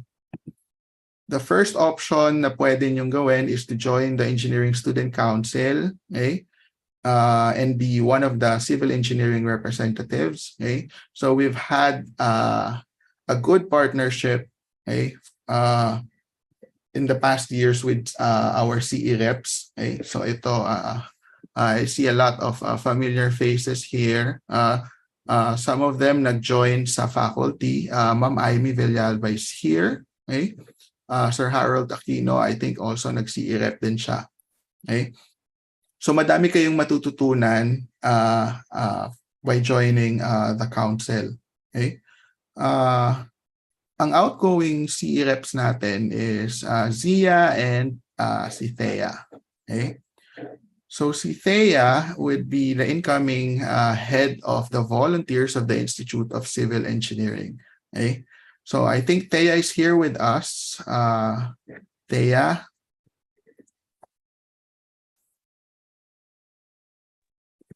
Thea, dito ka ba? Hello po. Yes, nandito po. Hi, Thea. Hello po. Okay, you have the floor. So, good morning po everyone, especially sa Freshies. Sana safe kayong lahat despite the rain. So, sayang di tayo nagkita-kita face to face. So, pero yon, On behalf of UP Engineering Student Council and volunteers of Institute of Civil Engineering, we congratulate and welcome you all to ICE and College of Engineering. Yay! Naway wag kami maabuso ng PFGE units. Charis. So ayun, kidding aside, very short introduction lang about ESC Envoys. So UP ESC is the official student council in the College of Engineering. We organize various events such as Engineering Opening Week, Mental Health Projects, UP Engineering Week, and many more exciting projects. So yung kanina mga napakita na ni Sir Anja yung mga ibang picture. Pero you may also visit our official Facebook page posted in the chat box for updates and announcements. So post ko later after. So yun, while Voice naman, or the volunteers of Institute of Civil Engineering, is the official student volunteer arm of the institute. So last July 26, we helped in organizing the 2023 ICE recognition rights. So makikita niyo yung pictures dun sa official Facebook page ng ICE. So ayun, naway ma-enjoy niyo yung stay niyo sa COE at ICE. So yan, Aya Aletea, former CE Rep 2022-2023. Fighting and see you all sa CAV. Yun lang po, sir. Thank you, Thea. We'll see more of Thea as she heads the Voice, the Volunteers of the Institute of Civil Engineering. So we are very thankful sa ESC and Voice kasi madaming activities katulong talaga kasama talaga namin sila in organizing. All for the benefit of our students. So another option for you to expand your social network is by joining student orgs. Madaming classification of orgs in the university, academic, cause-oriented, community service, based on dorm, frat, sororities, regional or provincial organizations, religious organizations, special interest, sports, recreation, madami.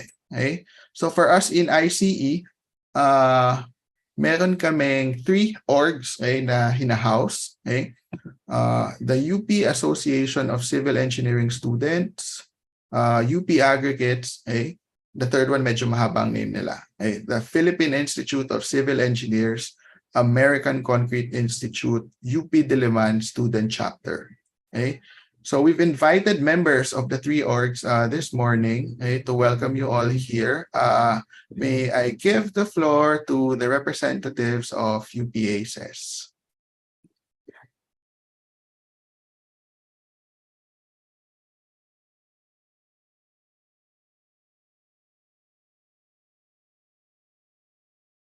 Hello. Hello, sir. Thank you for inviting us po. Mag-share lang po kami ng screen. Yeah, sure, Enzo. Okay, ayan po. So, hello, good morning, UP ICE Freshies. We are the UP Association of Civil Engineering Students, one of the oldest. Wait lang, sir. Sorry, wait lang po. Share sound lang po ako. Ayan. Again, let me repeat myself. Good morning, UP ICE Freshies. We are the UP Association of Civil Engineering Students, one of the oldest socio-academic organizations in the UP College of Engineering, established in 1954, so matanda na. And we are forged and consisting of 181 resident members, and this year producing 2 summa cum laudes, 8 magna cum laudes, and 6 cum laudes out of the 30 graduates of UPACES. But UPACES is not just known for its members, but also for its prestigious events. Specifically, yung 7 major events under the National Civil Engineering Summit, our main flagship event, which includes Jumpstart, Bridge Building Competition, National Civil Engineering Quiz, National Civil Engineering Symposium, Civil Engineering Exhibit, Civil Engineering Career Fair, and Civil Engineering Lab Tour. Ayan, ang daming civil engineering, which you could be a part of someday. And UPACES is also the only organization that handles 2 night events during the most awaited Engineering Week, Jamming and Indakan. And UPACES is very proud of its service-oriented project, including 350,000 worth of community housing called Project Alas.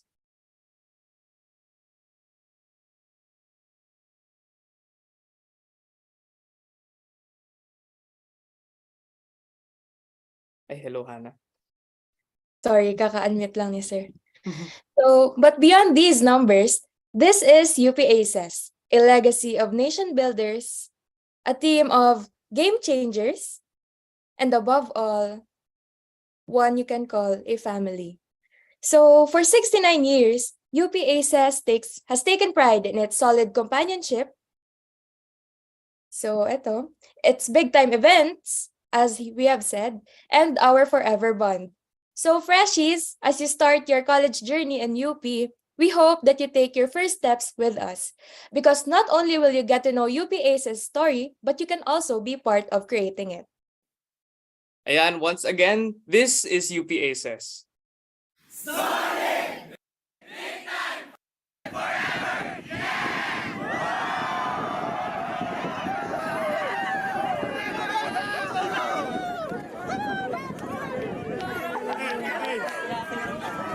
Ayan, ang saya naman. Again, this is UP Aces. Solid, big time, forever, yeah. Thank you. Ayan, you can follow our socials here. For Facebook, that's UP Association of Civil Engineering Students, UP Aces. For Instagram, that's at up.aces. And for Twitter, that's at UP Aces. We hope you have a great day and welcome to ICE Freshies. Thank you very much, UP Aces. Next, let's call UP Aggregates. Ang members na nandito is Meg and Marge. Tama ba? That's correct.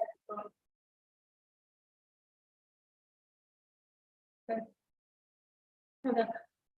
For the person sharing your screen, we have our Agritech, Nayan Del Mundo. Okay. Familiar ang background nila. I think nasa UPIC student lounge sila. Yes, po. Pwedeng mag-walk in tour po. Full screen na Nayan. Sige, you have the floor. Thank you. Sige. Thank you, sir. Okay. Hello, mga freshies. I am Megan Caranto, And I'm Bart Seymour, and we are from UP Aggregates Incorporated. or AGRE for short. Looking for something to make your college life extra awesome? Worry no more dahil dito ang AGRE, we pride ourselves for being, Athens first. but not ACADS only. Athens first talaga dahil sa recent graduation. Sa AGRE lang naman nang gagaling ang So, 12 summa cum laudes 20 magna cum laudes. at 6 cum laudes. Stellar. Did you also know that AGRE is home to this year's ICE valedictorian? Academic excellent awardees in environment and energy engineering and structural engineering. Geotechnical and water engineering. Best in research implementation awardees. Undergraduate project competition, first place and third place. And the recipient of the 2023 UPAE Presidential Award for Outstanding Leadership. Siyempre, but not ACADS only rin naman talaga ang motto namin. Pagdating sa mga naglalakihang events, tulad ng recent intercollegiate aggregate quiz na sinalihan ng mga various engineering colleges all around the country. And if you want to have a photo shoot on a mountain, don't worry because we got you covered. Joke lang, syempre, present din ang humanitarian service arm natin. Ang AGRE gives back kasi we recognize that excellence, when not applied and shared with others, is ultimately meaningless. Aside from our flagship events, we also prioritize the welfare of and foster camaraderie among our members. So we organize fun bonding events such as team building activities, committee wars, and SEM and their parties. But most importantly, we pride ourselves for having good people and good ideals. Alam nyo, gustong-gusto pa namin kayo makachikahan kaso 1 to 2 minutes lang ang binigay sa amin. So if you want to know more about the graph, visit us on our Facebook page entitled UP Aggregates Inc. Again, I'm Mark Simon, And I am Megan Caranto. introducing #AgreAwesome. And that's 1 minute. See you around ice. Thank you. Thank you. Bye-bye. Thank you very much, UP Aggregates. Okay. The last one, let me call in CJ and Erica.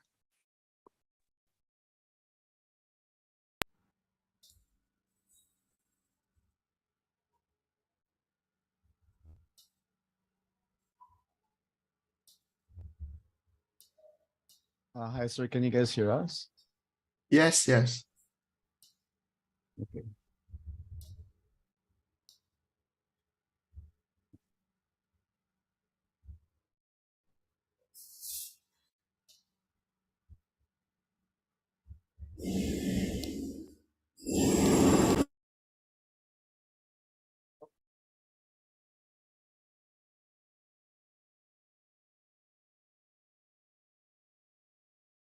CJ, nakamute ka pa. Sorry. Hi, guys. Can you guys hear us? Eric and I are straight out of board reviews for you guys here today. Let us just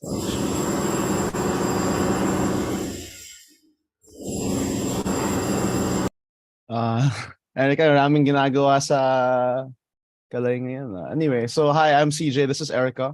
And we are here to orient you guys on what exactly PICE, ACIP, UPDSCS.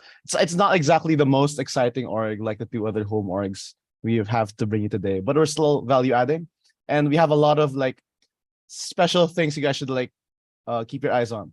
So I think Agri did a good job on introducing our VP for Academic Affairs. So that's Erica Gomez. So she is future board top-notcher. She's gonna slap me for saying this. Research awardee and our class of 2023 IC valedictorian, as well as the one of the champions, or like at least one of the one of the champions from the recent like thesis, like undergraduate project competitions. So Erica will introduce our org first and foremost. Ayan, so the freshies here, why should you join our organization? So from the long name itself, we represent two prestigious organizations. First is the Philippine Institute of Civil Engineers, the largest and most prestigious Philippine organization for civil engineers. And kung makapasa man kayo sa board in the future, you will be eligible in joining this prestigious organization. Next is the ACI, or the American Concrete Institute, whose members literally wrote most of the steel and concrete handbooks you'll encounter in your CE journey, with which you will be forming connections and networks in your professional career. So this organization has over 94 chapters, 244 student chapters, and a whopping 30,000 members spanning over 100. Yeah, that was Erica. So hi, I'm CJ. So like, why should you join PICE ACIP UPDSC over like let's say for example ACES and aggregates? So the first thing that you have to know is pwedeng isabay ang ACES PICE and Agri PICE. So for example, Erica is from aggregates and I'm from ACES. So what we essentially offer is we are an all-inclusive org without an app process. So you heard that right. Either ACES or Agri is probably going to take up all of your application like energy on the first semester. That's just how it is. That's the advice of outgoing seniors. It will be very long, it'll be very arduous, and usually you only choose one. What PICE essentially does is it serves as an intermediary. So for example, if doctors have an association of like medical doctors, or engineers have an association of engineers, essentially what PICE ACIP is it's a sign-up org. All you have to do is sign up on a G-Forms link. And essentially what we do is we connect the students to the initiatives of the two largest engineering organizations in the country. So the Philippine Institute of Civil Engineers, which from the name is literally like all your professors, all of your engineers, like my dad is a member of PICE and ACES at the same time. And ACI, which is like, as Erica said, the Concrete Institute, where most of our structural designs come from, or at least have connections to. And then you have to pay 50 pesos for the year, and then you are part. So I just have to say, this is not a required membership, but you have to like join PICE ACIP. We had double the signups last year as the previous years, because just signing up, just spending 5 minutes of your time on the G forms, just paying 50 pesos allows you to unlock opportunities like webinars, free structural journals and materials from PICE and ACI, all in one convenient orgs. Secondly, Pogi sa CV, because it is literally two of the largest student organizations. You can meet people across boundaries. So I met people from ACES, from Agri, in PICE, and I've also met people from like Mapua, LaSalle, Manuel L. Quezon University, from joining these large organizations as well. Just as a thing that you guys can look forward to, what are the I'm such a boomer. How do I stop sharing like this? I'm gonna share the PICE website. So this is the PICE website. As you can see, there's an 18th National Capital Region Technical Conference next week. If you join PICE ACIP, you will meet engineers from the East Metro Manila, Quezon City, North Metro Manila, Manila Makati, the AFP if you're into that, and South Metro Manila. Again, Constant he was also a previous member and president as well as a member of the ICE. This is what we do. And from the ACI Philippines, this is what they do too. So if you want to learn more about the organizations we represent, all you have to do is Google PICE and concrete.org and follow our Facebook profile at PICE ACI UPD Student Chapter. So that's it. I want to tell you, best of luck. Join one of the home orgs you guys saw previously, and at the same time join PICE. It's amazing on your CV. It's not a lot of work. You will be able to join a lot of competitions because we're opening up again, and it's just so cheap. There's no effort. You just have to join us, and then we'll see you on the other side. I will see you guys. I'll send the link over, and then at least you have an org, if you don't want to join, finish the other app process, at least you'll be part of us, and we're pretty cool as well. So thank you at PICE. That's me and Erica. For more questions, please add Erica on Facebook or me on Facebook. She's Erica Gomez. You can read her Sublime essay. It's coming out this Friday. Or I'm CJ Carlos on Facebook. Just message us for anything you guys need. We're also going to join PICE. We just have to pass the November 2024 board exams. So I'll see you in the student chapter, and hopefully you guys will see us at the end of the year as registered civil engineers. Peace out. Thank you, CJ and Erica. Okay. So yun ang ating tatlong orgs, okay, na naka-base sa ICE. Okay. So let's continue.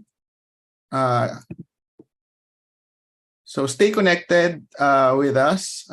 Stay updated and connected with us. Okay. So as I mentioned, si ICE, okay, all of our announcements dumadaan yan sa one channel is Facebook. Okay? So we hope na i-like nyo ang Facebook page ni ICE. Okay? Very helpful as well. I-like nyo ang Facebook page ng CE Reps, okay, over here. Okay? May Twitter, si ICE. Okay? We haven't updated the logo yet, the X logo. Okay? We still want this bluebird. Okay? Subscribe to the YouTube channel of UPICE. Okay?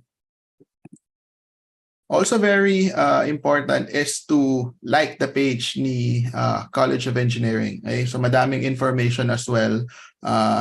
Yan din ang isang channel. Okay? If you can also join the Facebook group of ENG, okay, please do so. Okay. Today is a good time for us to be reminded of the university's motto, honor and excellence. Okay? So there's a reason why honor is mentioned first, because if you commit to do everything to what is right, excellence in what you do will follow. So in today's environment okay, we have easy access to certain resources, okay? So we trust that our students have the wisdom to distinguish, okay, what is honorable or not, okay? So what is intellectually dishonest, okay, or not. Okay? In the first years of the pandemic, ilan lang ito dun sa mga naging problems namin, okay? So sharing resources sa Course Hero, okay? And then nag-evolve siya into websites like Chegg, wherein you can upload some of your requirements and ask for help to certain tutors, and then they answer it for you. Okay?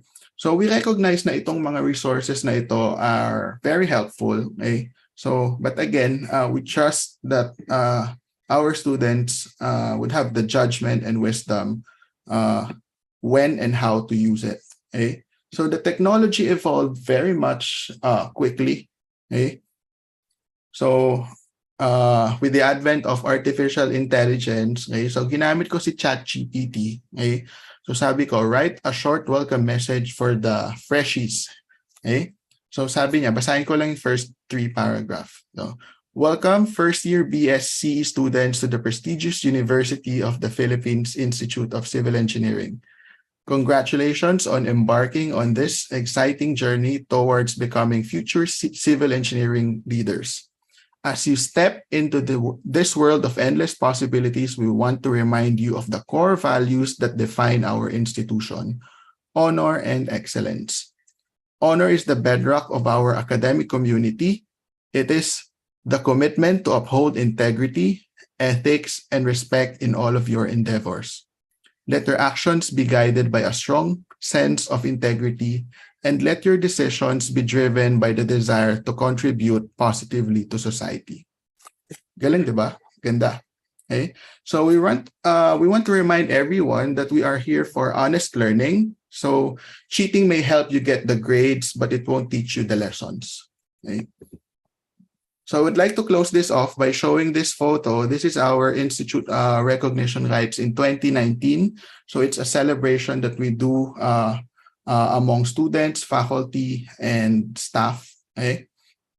So this is 2019. Okay? And then this is where we shifted to online in 2020 and 2021. Our guest speaker is one of our alumni, Engineer Levi Espiritu, President and CEO of Daytime Incorporated. Okay? 2022 was special because this was the first return to F2F event of UPICE, and our guest speaker is VP Lenny. So this was last week lang. Okay? Maybe in 4 years or maybe some more, okay? We look forward to having your version of this photo. So from all of us here, we would like to greet you all a warm welcome to UPICE. Thank you very much.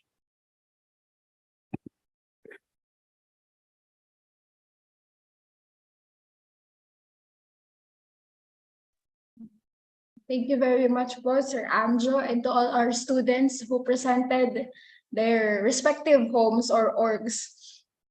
So for our next session, so we'll have the registration reminders before our forum.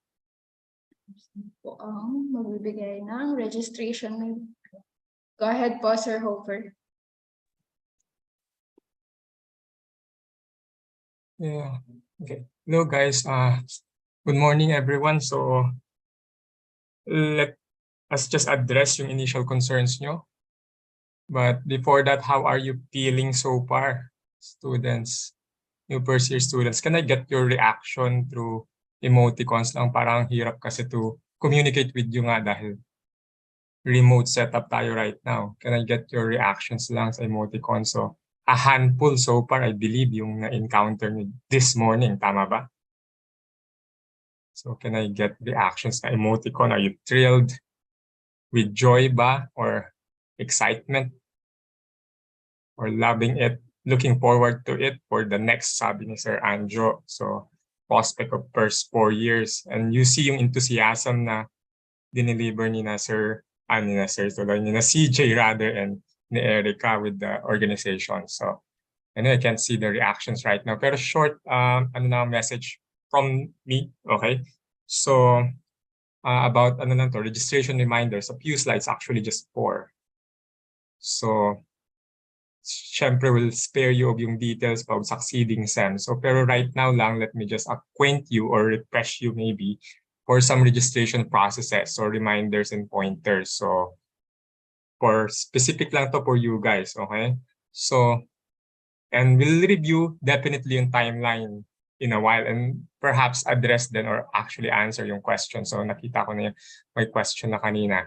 So, okay, so a few reminders or let's review yung process. So, ang need nyo before going into, so yung title na Advanced New First Year Student Registration this coming Monday, okay, so facilitated by OUR. I hope by this point, all of the students have received yung link na Zoom na pinadala ni OUR. Tama ba? Can I get a reaction then? Sorry.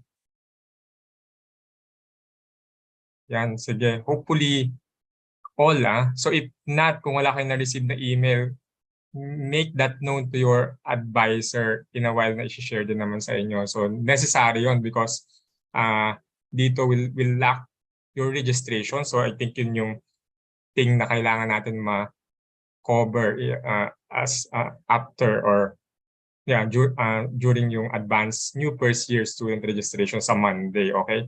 So after that event or during that event, what are the other necessary steps involved? So if you are fortunate enough, so nakuha mo na lahat ng subjects as written sa curriculum natin, so you just have to proceed to step 1. So sa CRS accounts nyo, you just click yung validate button, and then actually you can proceed to assessment. But in doing so also, after proceeding to assessment, you would have to ask your mentor. So dito yung processing so will be discussed further in detail sa inyo pag nagka-breakout na tayo, okay, ng mentors nyo to tag you, post advice. So you do this, you notify your mentors or kung ano man yung magiging communication platform nyo, okay? So through email or other platforms nga. And afterwards, so meron tayong assessment na nung registration nyo as earlier mentioned by Sir Anjo. So free naman for most of you guys yung tuition fee sa UP. Okay? So additional items lang, so a few more and then timeline tayo. Students who did not undergo advanced new first year students registration shall undergo pa rin registration during the regular registration period. So meron tayong yun nga designated na advanced registration for you guys na actually 1 month ahead of yung registration proper for regular students, and actually we're just counting na lang no into yung first day of classes na around September 12. Okay, so also for those students na hindi makakapag-undertake because of various reasons ng advanced new first year student registration, so those students must submit entrance credentials if you're one of those students, and also yung waitlisting module for them will still be open pag once na maging eligible ka na or matag ka na eligible by the college and by the university. And one big question na I believe meron nang nag-appear sa chat natin, if there are lacking subjects due to mainly unavailability of slots, you would have to communicate this with your assigned mentor so that we could make a request before the regular registration period. Pero this is a process na after this advanced new first year registration na gagawin sa Monday. So ibig sabihin sa Monday, after taking actually yung pre-advising process natin, so yung pre-advising natin in a while or during the days or even the weekend or tomorrow before yung Monday na event na yon hosted by OUR, so you would have to get yung advisory from your mentor nga na you still need other subjects. So hopefully, yung last resort natin pag hindi pa rin na-satisfy after August 7, so I'm repeating myself just to be clear, dito na. So papasok na yung, you still continue with the communication with your registration advisor, and then paparating lang sa advisors nyo, then i-channel natin to yung college secretary, and then eventually hihingi tayo pa ng additional slots through OUR. So yun lang, and then the process for the schedule natin, take note then also. So again, this coming Monday, so yun yung naka-schedule for you guys, or I believe aware naman kayo doon, having received for most of you, or hopefully nga all of you, yung message from or email from OUR, and then counting down or moving, counting forward towards start of regular registration, and then start of classes on September 12. But we also have additional pang parang timeline that lets you have a change of matriculation. So if you're planning on changing schedule or maybe for yung regular SEMs down the road. Okay. So yun lang po on my end. I think we'll transition to si Ma'am Jihan. So thank you. Thank you very much po, Sir Homer. So now we proceed to the forum or yung Q&A session. So I'd like to ask if you have any questions, you can post it on the Q&A feature of Zoom. Or pwede rin naman mag-photo op muna daw tayo. Yeah.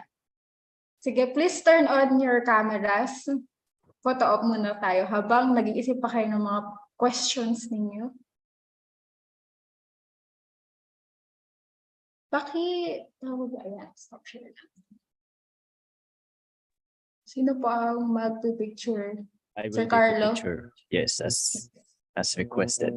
Okay, everyone, please turn on your cameras for a quick photo opportunity with everyone. Sige, antayin natin ang iba nating new students. And we also have some of our past and current students. Yung mga iba po dyan, gising na din po tayo. Magpa-picture lang tayo saglit.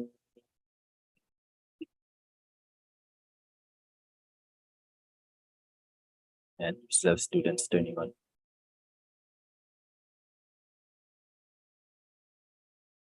Huwag tayo ng video para malay niyo makita niyo na yung forever niyo din dyan.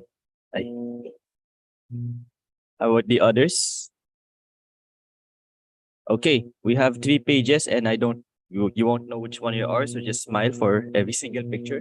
So first and foremost, first page, 1, 2, big smile. Hold on. Next, second page, 1, 2, 3, big smile. And last but not the least, third page din, na panay pictures na lang, 1, 2, 3, big smile na din, kahit di kayo naka-on cam. All right. Thank you, everyone. Thank Ma'am you, Jihan. everyone. Sige, may questions muna ba kayo? You may also use yung raise hand feature kung gusto ninyong magsalita. Or pwede din sa Q&A box, no? Meron na kaninang nagtanong. So, how to fill up the missing classes Chem 16.1 and Math 21? Does it have something to do with AFR?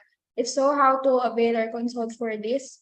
So later sa breakout session, baka mas marami kayong ma-raise na questions dun, especially kung medyo case-to-case basis yung itatanong ninyo. So there will be a mentor-mentee meeting. And then, yeah, so mentor na ang bahala sa question na yun. Pero in general, may question ba kayo doon sa mga na-present? Gutom na ata kayo. So, sige. Regarding sa mga student orgs, wala din kayo questions? Mga na-present ng students? Ma'am Jihan, habang nag-iisip sila, i-announce na lang din namin yung schedule for maybe a UPICE compound tour. Okay? So, most probably, yung schedule niya sa ano na lang, right before maybe the week before start yung semester. So, yung mga galing province, nandun na sa UP, etc. Okay? So, ihabol na lang namin yung campus tour, okay, for everyone. Thank you. Ayan. Thank you po, Sir Anjo. So, yun, punta na lang kayo sa UP or dapat near UP na kayo or nasa Manila na kayo by mga 1 week before the start ng SEM. So, ito, may mga questions na tayo. So, first question is, when it comes to student orgs, is it advisable to take multiple 2 to 3 or will it be too heavy of a load to take? So, baka may gusto pong sumagot. Ayan, si Ma'am Leia Jonah. Wow, Leia. Hindi, in-update ko lang yung Zoom.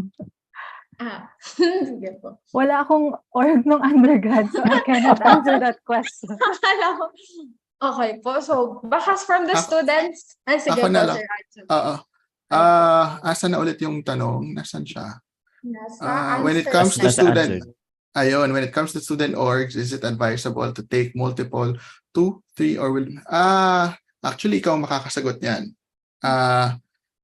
Yung pag-join ng orgs, we advise it pero it's not required. Okay? So let's remember na yung first and foremost purpose natin of entering the university, and of course, the reality is yun yung studies natin.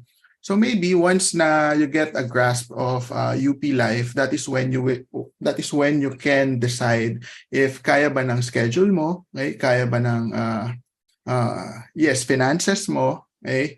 And even your social battery, kaya ba siya, okay, of having 2 or more orgs, okay? So again, pwedeng wala, okay? As narinig natin kay Ma'am Leia, okay? It would be good if you join 1, okay? If you can balance 2 or more, okay? And then ikaw lang talaga ang makakasagot nun, okay?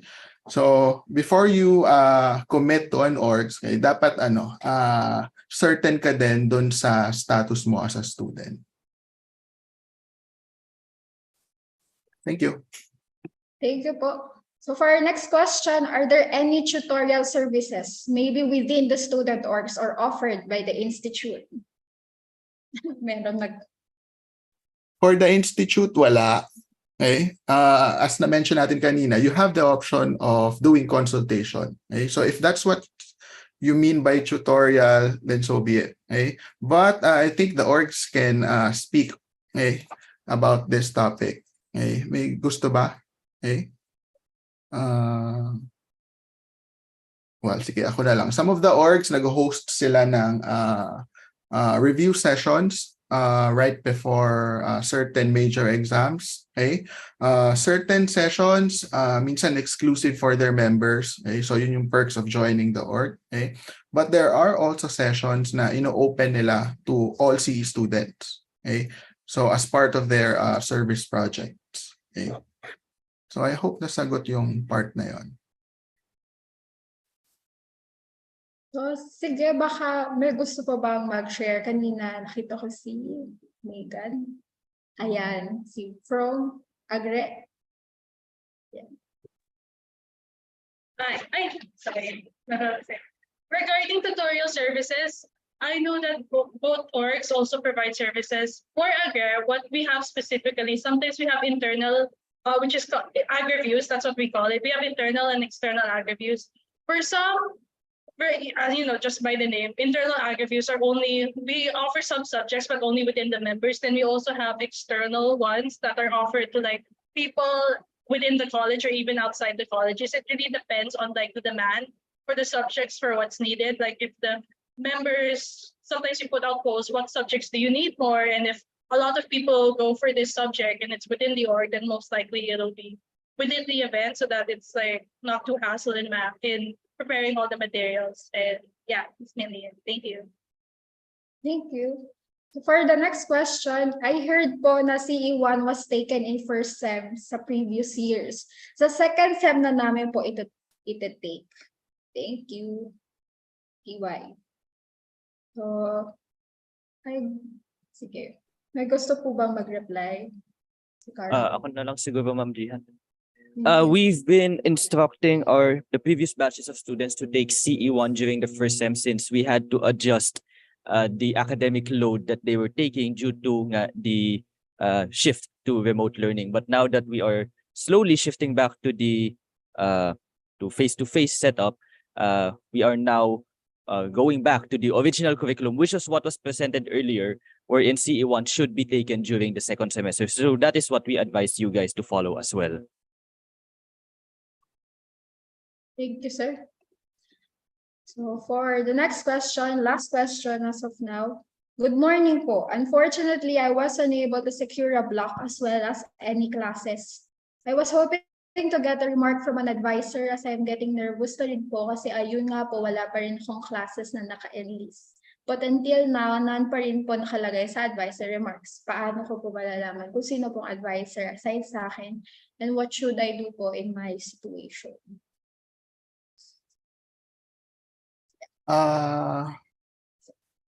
We advise na lang to get in touch with the advising and registration committee of the institute. So mag-reply na lang since this is a very specific situation. Right after this, mag-reply ka na lang doon sa email ng ICE para makuha namin yung even your personal details. We can check also dun sa aming documents na hawak. Sir Anjo, if I may add. Yes, Sir Travis. For the student na wala pang class, so that will be addressed during the pre-advising with your mentor later. So lahat ng classes na kailangan mong i-take, i-advise yun ni mentor. And then on the AFR, on the advanced new first year students registration, saka yun ibibigay ni OUR. So you don't need to worry too much. So kailangan mo lang makausap si mentor later. Ayun po. Okay. So sige po, si Sir Homer po, may gusto pa po kayo idagdag, sir? Wala naman, ma'am. So actually same thing. So yung answer ni Sir Travis. So i-address yun actually not by us na kaagad. Yung OUR mismo, you will find ways na So attend ka lang. So hopefully, yung nag-ask ng question naka-receive ng email from OUR. So doon mo i-communicate yun directly with OUR OUR staff, so para at least ma-add ka nila dun sa mga classes na. Pero hopefully, again, yung prerequisite na process is that kailangan ma-pre-advise ka muna. So later on, through the breakout session natin, so may introduce ka naman hopefully dun sa advisor. Thank you po. So we got you covered naman, no? So no worries. Then are CE freshman classes going to be held in the ICE or in other buildings in the university? Merong some sa ICE, meron din sa other buildings, especially kung may mga GE courses ka. No? And then yung mga physics and math classes, so sa respective buildings din ng math and physics. So medyo iikot ka ng buong university. Yan. Maganda po ba yung... Ha? May I add lang doon? Kasi for the first sem in particular, if you're taking yung prescribed nga po na courses, which is Physics 71, Chem 16, Math 21, Eng 13, Speech 30, and PE, none of those are actually in CE, and those are located in various buildings throughout the university. So something that we strongly advise students is to figure out or familiarize yourself already with the layout of the entire university, as well as all the walking routes and as well as the jeepney routes. So we actually strongly advise you to also join yung mga campus tours na available, since it's possible na okay 8:30 to 10 nasa isang building kayo, tapos pagdating ng 10 to 11:30 yung class niyo nasa kabilang dulo ng UP. Kailangan magaling kayo tumakbo, alam niyo na paano pumunta doon. And honestly, that's part of the UP experience, so enjoy. Kaya may mga parang memes na kapag sinabi ng taga-UP na walking distance lang yan, hindi totoo yun. Kasi maglalakad talaga kayo. So next, sige, maganda po ba yung mga CR? Malaman mo na lang, pumunta ka na lang sa class. I think may post, may hanapin nyo na lang sa Facebook. Yeah. May post yung, I forgot kung anong org yun, or USC ba, University Student Council, na nag-rank sila ng mga nice restrooms inside campus. Okay? So may ranking sila if may bidet, okay? May tissue dispenser, malakas ba yung flush. Okay? So yun. So tignan, sabi nga ni ma'am, once na nag-F2F na, see for yourself na lang. Recently, I think may map na release si Ma'am Cha from Department of Geodetic Engineering, a project of her students na mapa talaga with all the mga toilets in various buildings, tas kung public access ba siya. Tas yun nga, yung pinaka-importante, kung may malakas ba na bidet. So, try nyo din hanapin. It's a journey. So next, are there facilities for students po in case within the day a certain classes have to F and the next would be an online session? Yes, we have. Sa ICE, first floor lobby, meron tayong mga individual working stations. Okay? So of course, medyo maingay. Okay? So it's advisable na meron kayong headphones or earphones. Okay? Yung second floor student lounge, pwede ka din na mag-attend ng classes doon. Pero that is a quiet zone. Okay? So mostly kung listener ka, large class listener, hindi ka nag-anticipate na sasalita ng madaming beses, pwede. For a few times, talk okay lang din naman. Okay? In other colleges, meron din yan. Libraries. Okay? Sa Eng, meron din tayong 24/7 workplace. I forgot the name. Na may Wi-Fi din. For the students. Free access. Next, pwede po ba magkaroon ng block, yung mga 8 block sa pre-enlistment, and if so, how? Sinong pwedeng tumulong sa pagsagot nito? Ito, Sir Homer. Yes, pwede pa naman. So again, yung OUR na yung mag-handle nito during AFR this coming Monday. So i-raise na lang yung concern na yun kasi one-on-one din naman yung session with their staff. So OUR, I think it may opening, so they would be giving that to you. Dun sa may concern na walang block. Okay. So next, what opportunities are there for CE students to engage with other colleges? What opportunities? Well, I think ang una kong naisip is yung pag-join ng orgs. Okay? So you can join organizations outside civil engineering, outside engineering. Okay?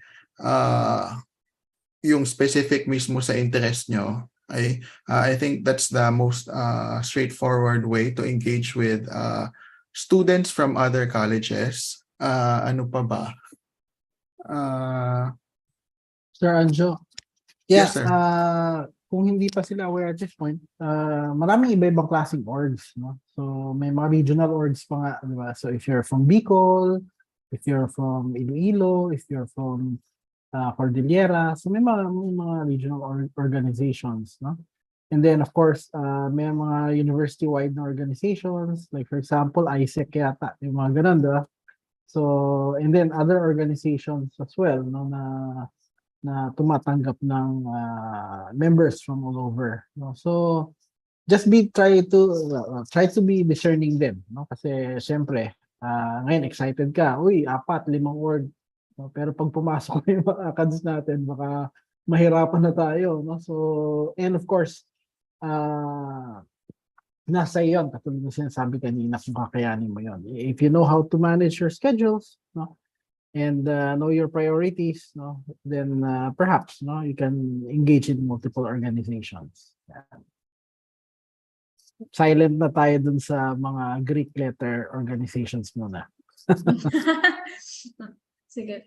So next po, how do I know who my advisor is? And then related din yung last question doon, paano po namin malalaman kung sino po ang advisor namin? If wala pa pong nag-i-email and wala pang nakalagay sa remarks sa CRS. Sino po ang pwedeng? If I'm not mistaken, may naka-assign na pong advisor, at least two, if my count is correct, 129 and 128 new first year students. Right after this, I think we will be proceeding to the breakout sessions where we will put you in the breakout room with your advisor. So that will be your first opportunity to meet them. And of course, secure na din the opportunity to alamin nyo what is the best way to contact your advisor, whether it's email, Facebook Messenger, text, Skype, Friendster, kayo bahala. So kung ano man yung best way to communicate with your advisor, make sure alamin nyo na agad during that breakout session. So later pala sa breakout, sila nang bahalang mag-assign. Okay. So maybe quickly we can run through some of the questions. Where are internships usually conducted? We have a set of partners na tinatap to be handlers of our interns. So kung saan, of course, yung naka-base yung company, okay? So doon yun usually. Okay? So madami siya. Okay? So are non-UP students allowed within ICE building, the student lounge or canteen? Yes. So basta may UP ID. Okay. Ayan, No ubos more na ang questions. If you have other questions, maganda siguro. You also have the opportunity to ask it sa mentors nyo right after this one. So since medyo nag-overtime tayo, I think we can transition to the breakout rooms right now.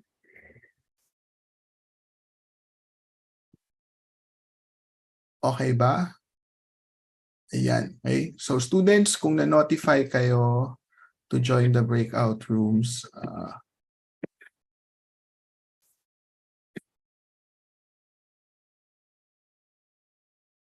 okay, so you'll see here surnames. Okay.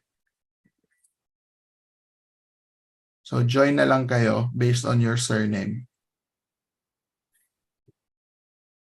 Bye-bye. Thank you very much, everyone. Welcome to UPICE. Thank you also to our MC, Jihan, from the Structural Engineering Group. Thank you po.